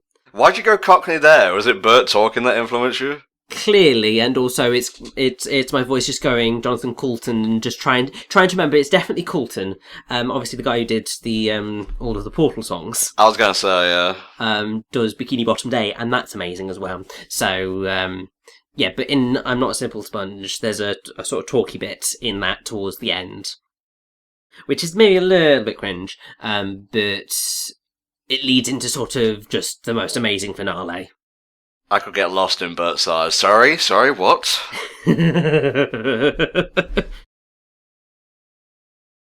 Oh, George is considering it. He's thinking. He's finally started to think, actually. I know, and he's looking straight into the camera for a moment there, like breaking the fourth wall of going, oh god, I have been a shit father.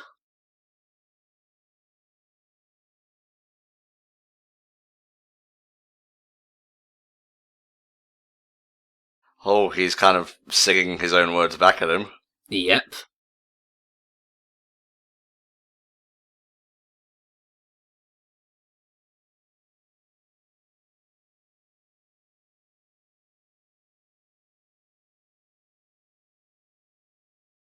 Oh.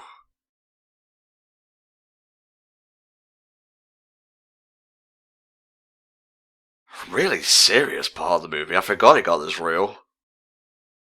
Yeah, but I feel it's sort of what the film needed. Yeah. Because you have sort of all these silly moments, but ultimately this is the turning point of the film, you know, with like 20 minutes to go. It's the point where you finally get Mr. Banks understanding, or beginning to understand what's been going on, and what he's been missing out on.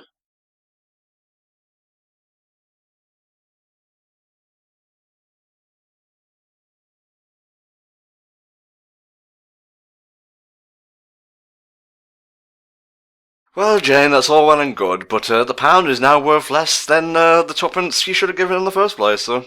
Yeah, it's pretty much a disaster, but also I have to say, I'm not sure I'm a fan of Michael's onesie. Okay. Like, I look at that and just go, just go for pyjamas, kids, that's not a good look. Surely you can afford them, right? It's like... Exactly. Oh god, once you realise that Sora, in his KH1 and KH2 outfit, I guess, is wearing a onesie, you'll never be able to unsee it. Well, technically he's not wearing a onesie, he's wearing a romper. That's worse, Richie, that's worse. It is far worse. Just the name in and of itself, okay. This is by far one of the best scenes in the movie. Oh, definitely. This is like pure poignancy. Atmosphere out the arse. Like, no dialogue at all until it reaches the bank. Yeah, it's amazing. Why would they have him come out this late? Is it so it's not on another working day? Probably. But I think just in general, it's also just to get this atmosphere. I guess so, yeah. I mean that's basically your real reason of why they get him to come out this late is because they want the atmosphere. They want sort of the fact of using the score for Feed the Birds to just sit there perfectly. That's why. Interesting. They have whatever. I'm just trying to like get a meta view on the film now when it's almost over. But the film itself is great, so I don't need any hackneyed commentary tricks. So, in terms of just adding in perhaps a little hackneyed one, what do you think of Mary Poppins? Even though we've still got like 20 minutes to go. I adore this film, from the set design to the casting to the music. The pacing is probably the weakest aspect of the movie, but like I said, I think the anthology nature of it does make it more accessible, and then you have it all tied together with this finale, where I think it like really hits home and cements how good the rest of the film is as well. Definitely. I mean, I have to say that I remember like loving it as a child, and I do still love it, but I don't think I necessarily enjoy it as much. I understand. As I used to, and I think that's just because looking at it now, I think because it is longer than I would perhaps like it to be, and there's more filler than I would like there to be in it, and while there are more songs than I remembered as a child, those songs are also actually the weakest bits in terms of the soundtrack, and I think that they could have really quite dramatically cut stuff out, and the film wouldn't necessarily be poorer for it. So I think that work could have been done, but that said, it is still a remarkable achievement in filmmaking and animation, and there are some just stunning moments in it that are just make it an absolute classic. And if you can't appreciate any of that, that's an amazing shot. Let's just say it brought Julie Andrews into the mainstream, so God bless it for that. Oh, definitely. Like, it skyrocketed her to fame, which is, well, I mean, potentially it would have been the Rodgers and Hammerstein Cinderella that skyrocketed her, but the fact that she got an Oscar for her debut film role is just, that's just the be-all and end-all, really. Is George about to die? I don't think George is about to die. Someone else might. Oh, lordy, lordy. Oh god, this old shit, let it go already, it's just tea. I know. You just got to say, the tea never bothered me anyway, and then it's all sorted. Clunky, but acceptable, I'll let it pass. Speaking of which, Frozen on Broadway, I'm still waiting for a bootleg, but the soundtrack's pretty amazing. And, like, they really did amp up some of the numbers in that one. Like, they fixed Fixer-Upper. Wow. They did the impossible, y'all. I know. There's also a few, like, really cool songs that they added. Monsters a particular highlight. And, yeah, I definitely recommend watching some of the clips that have been released of it, because they are quite impressive.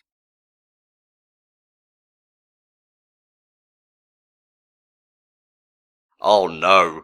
Attack the father, don't attack the kid. Yeah. Clearly inappropriate. Well, he doesn't care. He just cares about the success and, how well the bank is doing and so on.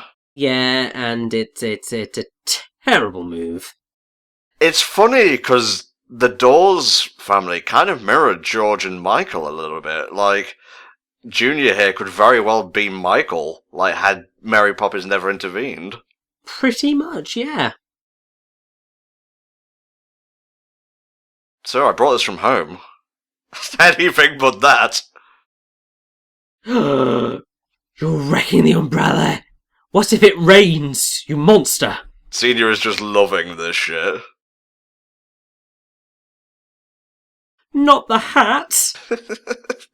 Oh, come on my head and everything? Why don't you just piss on me while you're at it? I know. It's just this is basically the Mary Poppins version of the Ugly Stepsisters wrecking Cinderella's dress scene. Well, you know, he's being defrocked and whatnot. Exactly. But admittedly, he's kind of just going, I sort of don't care.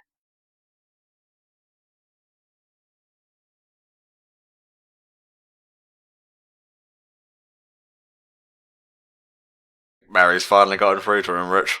I think so. I think he's also slightly lost his marbles, but still.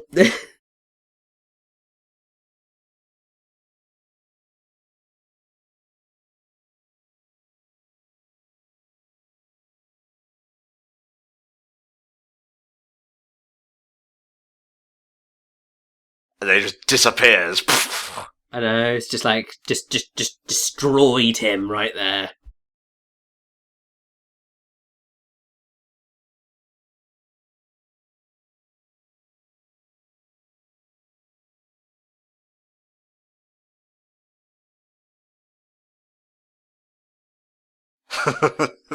I love how he put his kid's name into the joke. I think that's like the proper turning point for him being a better character. Oh, definitely.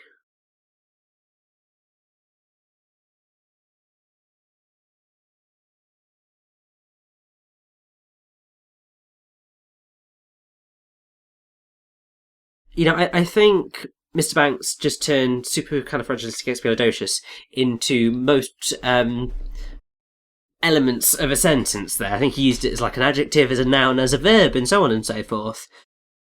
Which is, it's quite impressive. I mean, it's very much as versatile as the F word, really. Yeah. Because I mean, you can basically create a sentence out of the F word, which is always quite impressive. How do you feel about George's heel-face turn? I think that it was needed. It's perhaps it's perhaps a little bit too much of a heel-face turn. Yeah, I understand, yeah. Like, I think perhaps it might have been a bit more effective, obviously, if you were shrinking down the film, you'd kind of cut out some of the extraneous bits, and just had a bit more plot elements. Then you could make it not seem so abrupt. But I love that he's now floating. Like, they must be just going, what the hell is going on? They were more like upset at an elderly man out of arm's reach than the fact that it was actually happening. I know. But yeah, I agree. A bit more development would have made it sit a little better. But I think it's just in that instance where he's a bit manic, where it feels a little bit off. Otherwise, I'm happy with the outcome of this. Yeah, I think it's the direction that the narrative always needed to take. Yeah. It's just that I think it just needed perhaps a little bit more work to make it feel more earned. Not that it isn't earned, it's just that I think they could have made it feel a bit better. For sure, for sure.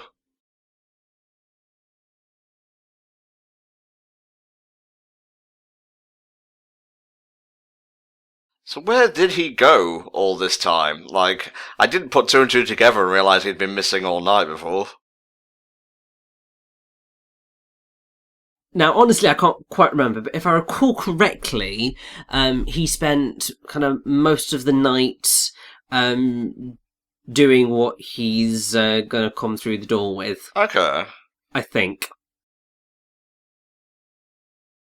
Despite the fact that I watched Mary Poppins relatively recently in the grand scheme of things, it's still a few years ago now since I last watched it.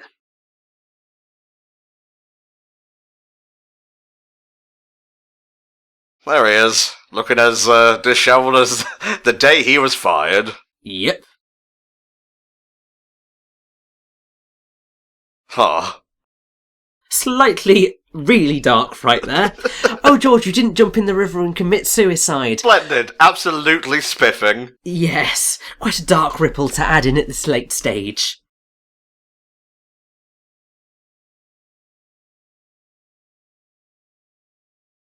Please, not in front of the help. I know, she's just like, oh, maybe we could get a room before you start doing this, George.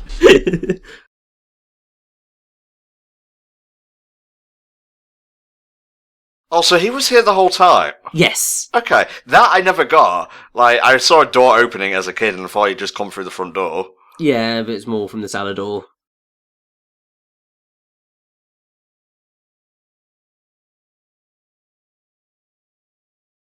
This is a good lesson for kids as well. Like, it's not always death where you'll, like, have to experience a parting of ways. Yes.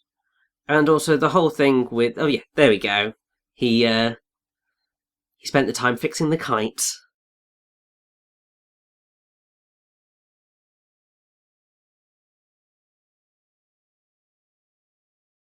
You are fucking loaded, sir. You didn't need to spend Michael's money to do this. It's very true, but then this is just a wonderful, wonderful, wonderful, wonderful song. I know, and it's symbolic as well, so...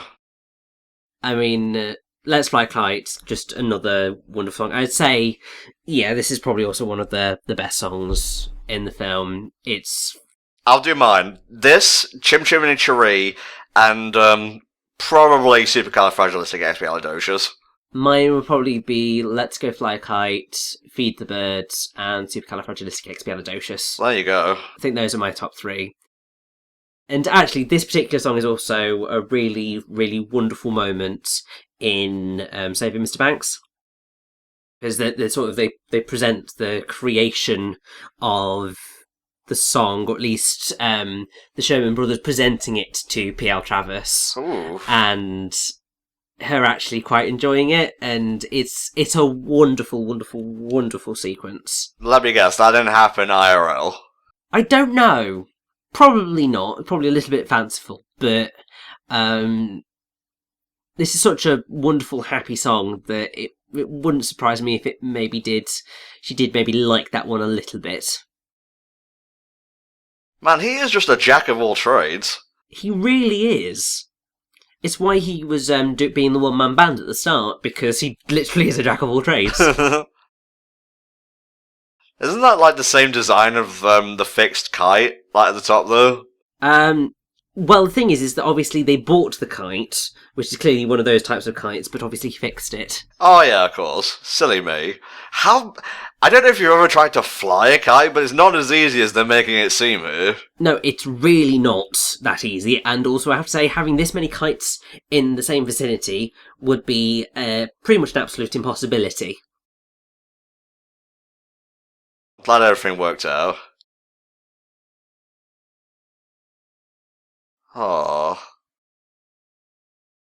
I love how he's just like, oh my god, I'm so sorry that I feel awful, oh my god, I killed a man. And he's just like, it's fine, I hated the bugger. So not only did he get his job back, which he loved, it's great, it's not like he was working a job he hated or anything. He's also a partner there, so it worked out in the end. Definitely. Although, now that everything is okay with the Bankses, it's time for Mary Poppins to leave. Yeah, and she has a talking thing that only talks now for some reason. Yes, I feel like maybe it should have spoken earlier in the film.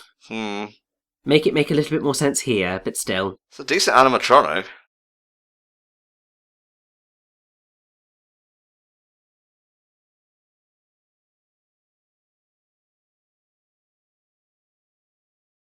I love how, like, the thing knows Mary Poppins up and down. Like, she's just putting on a brave front right now. She loved those kids. Of course. I mean, very much like, well, it's very likely that she loves all the kids that she ends up looking after. But she knows that once everything's sorted one day, she has to leave. That's her job as a nanny. Fuck me, she really is a Time Lord. Exactly! Oh man, so we've come to the end of Mary Poppins, mate. If you had to give this a grade, what would you give it? Oh, that's mean. I know. I'm not doing this for every film, it's just for this one, because we're just coming off a bevy of E3 reactions, and I graded all of those. I would say I'd probably give it a B+. I feel I'm maybe being a little bit harsh to a film that is ultimately a classic, but I do feel that it could have done with a lot of tightening up that would have made it a much better paced film. But that doesn't take away at all from the fact that it is such an iconic, beautiful, well done film. For sure. I would give it an A-, just on the basis of the pacing not being super perfect, but everything else I just adore, and I've had a smile on my face the entire time we've been recording this, mostly because Richie does most of the talking, which is great for a 2-hour 20 film, but no, I had a really fun time with this, and thank you for joining me on this one, mate. I really appreciate it. Well, thank you for having me. It's a delight. I'm glad also that, we're getting to do more of these live-action films, because they have been criminally underrepresented in the Disneython so far, and, I mean, this one's just such a classic. Indeed. Alright guys, we'll see you tomorrow for another third Disneython commentary, so please come back then. Bye bye.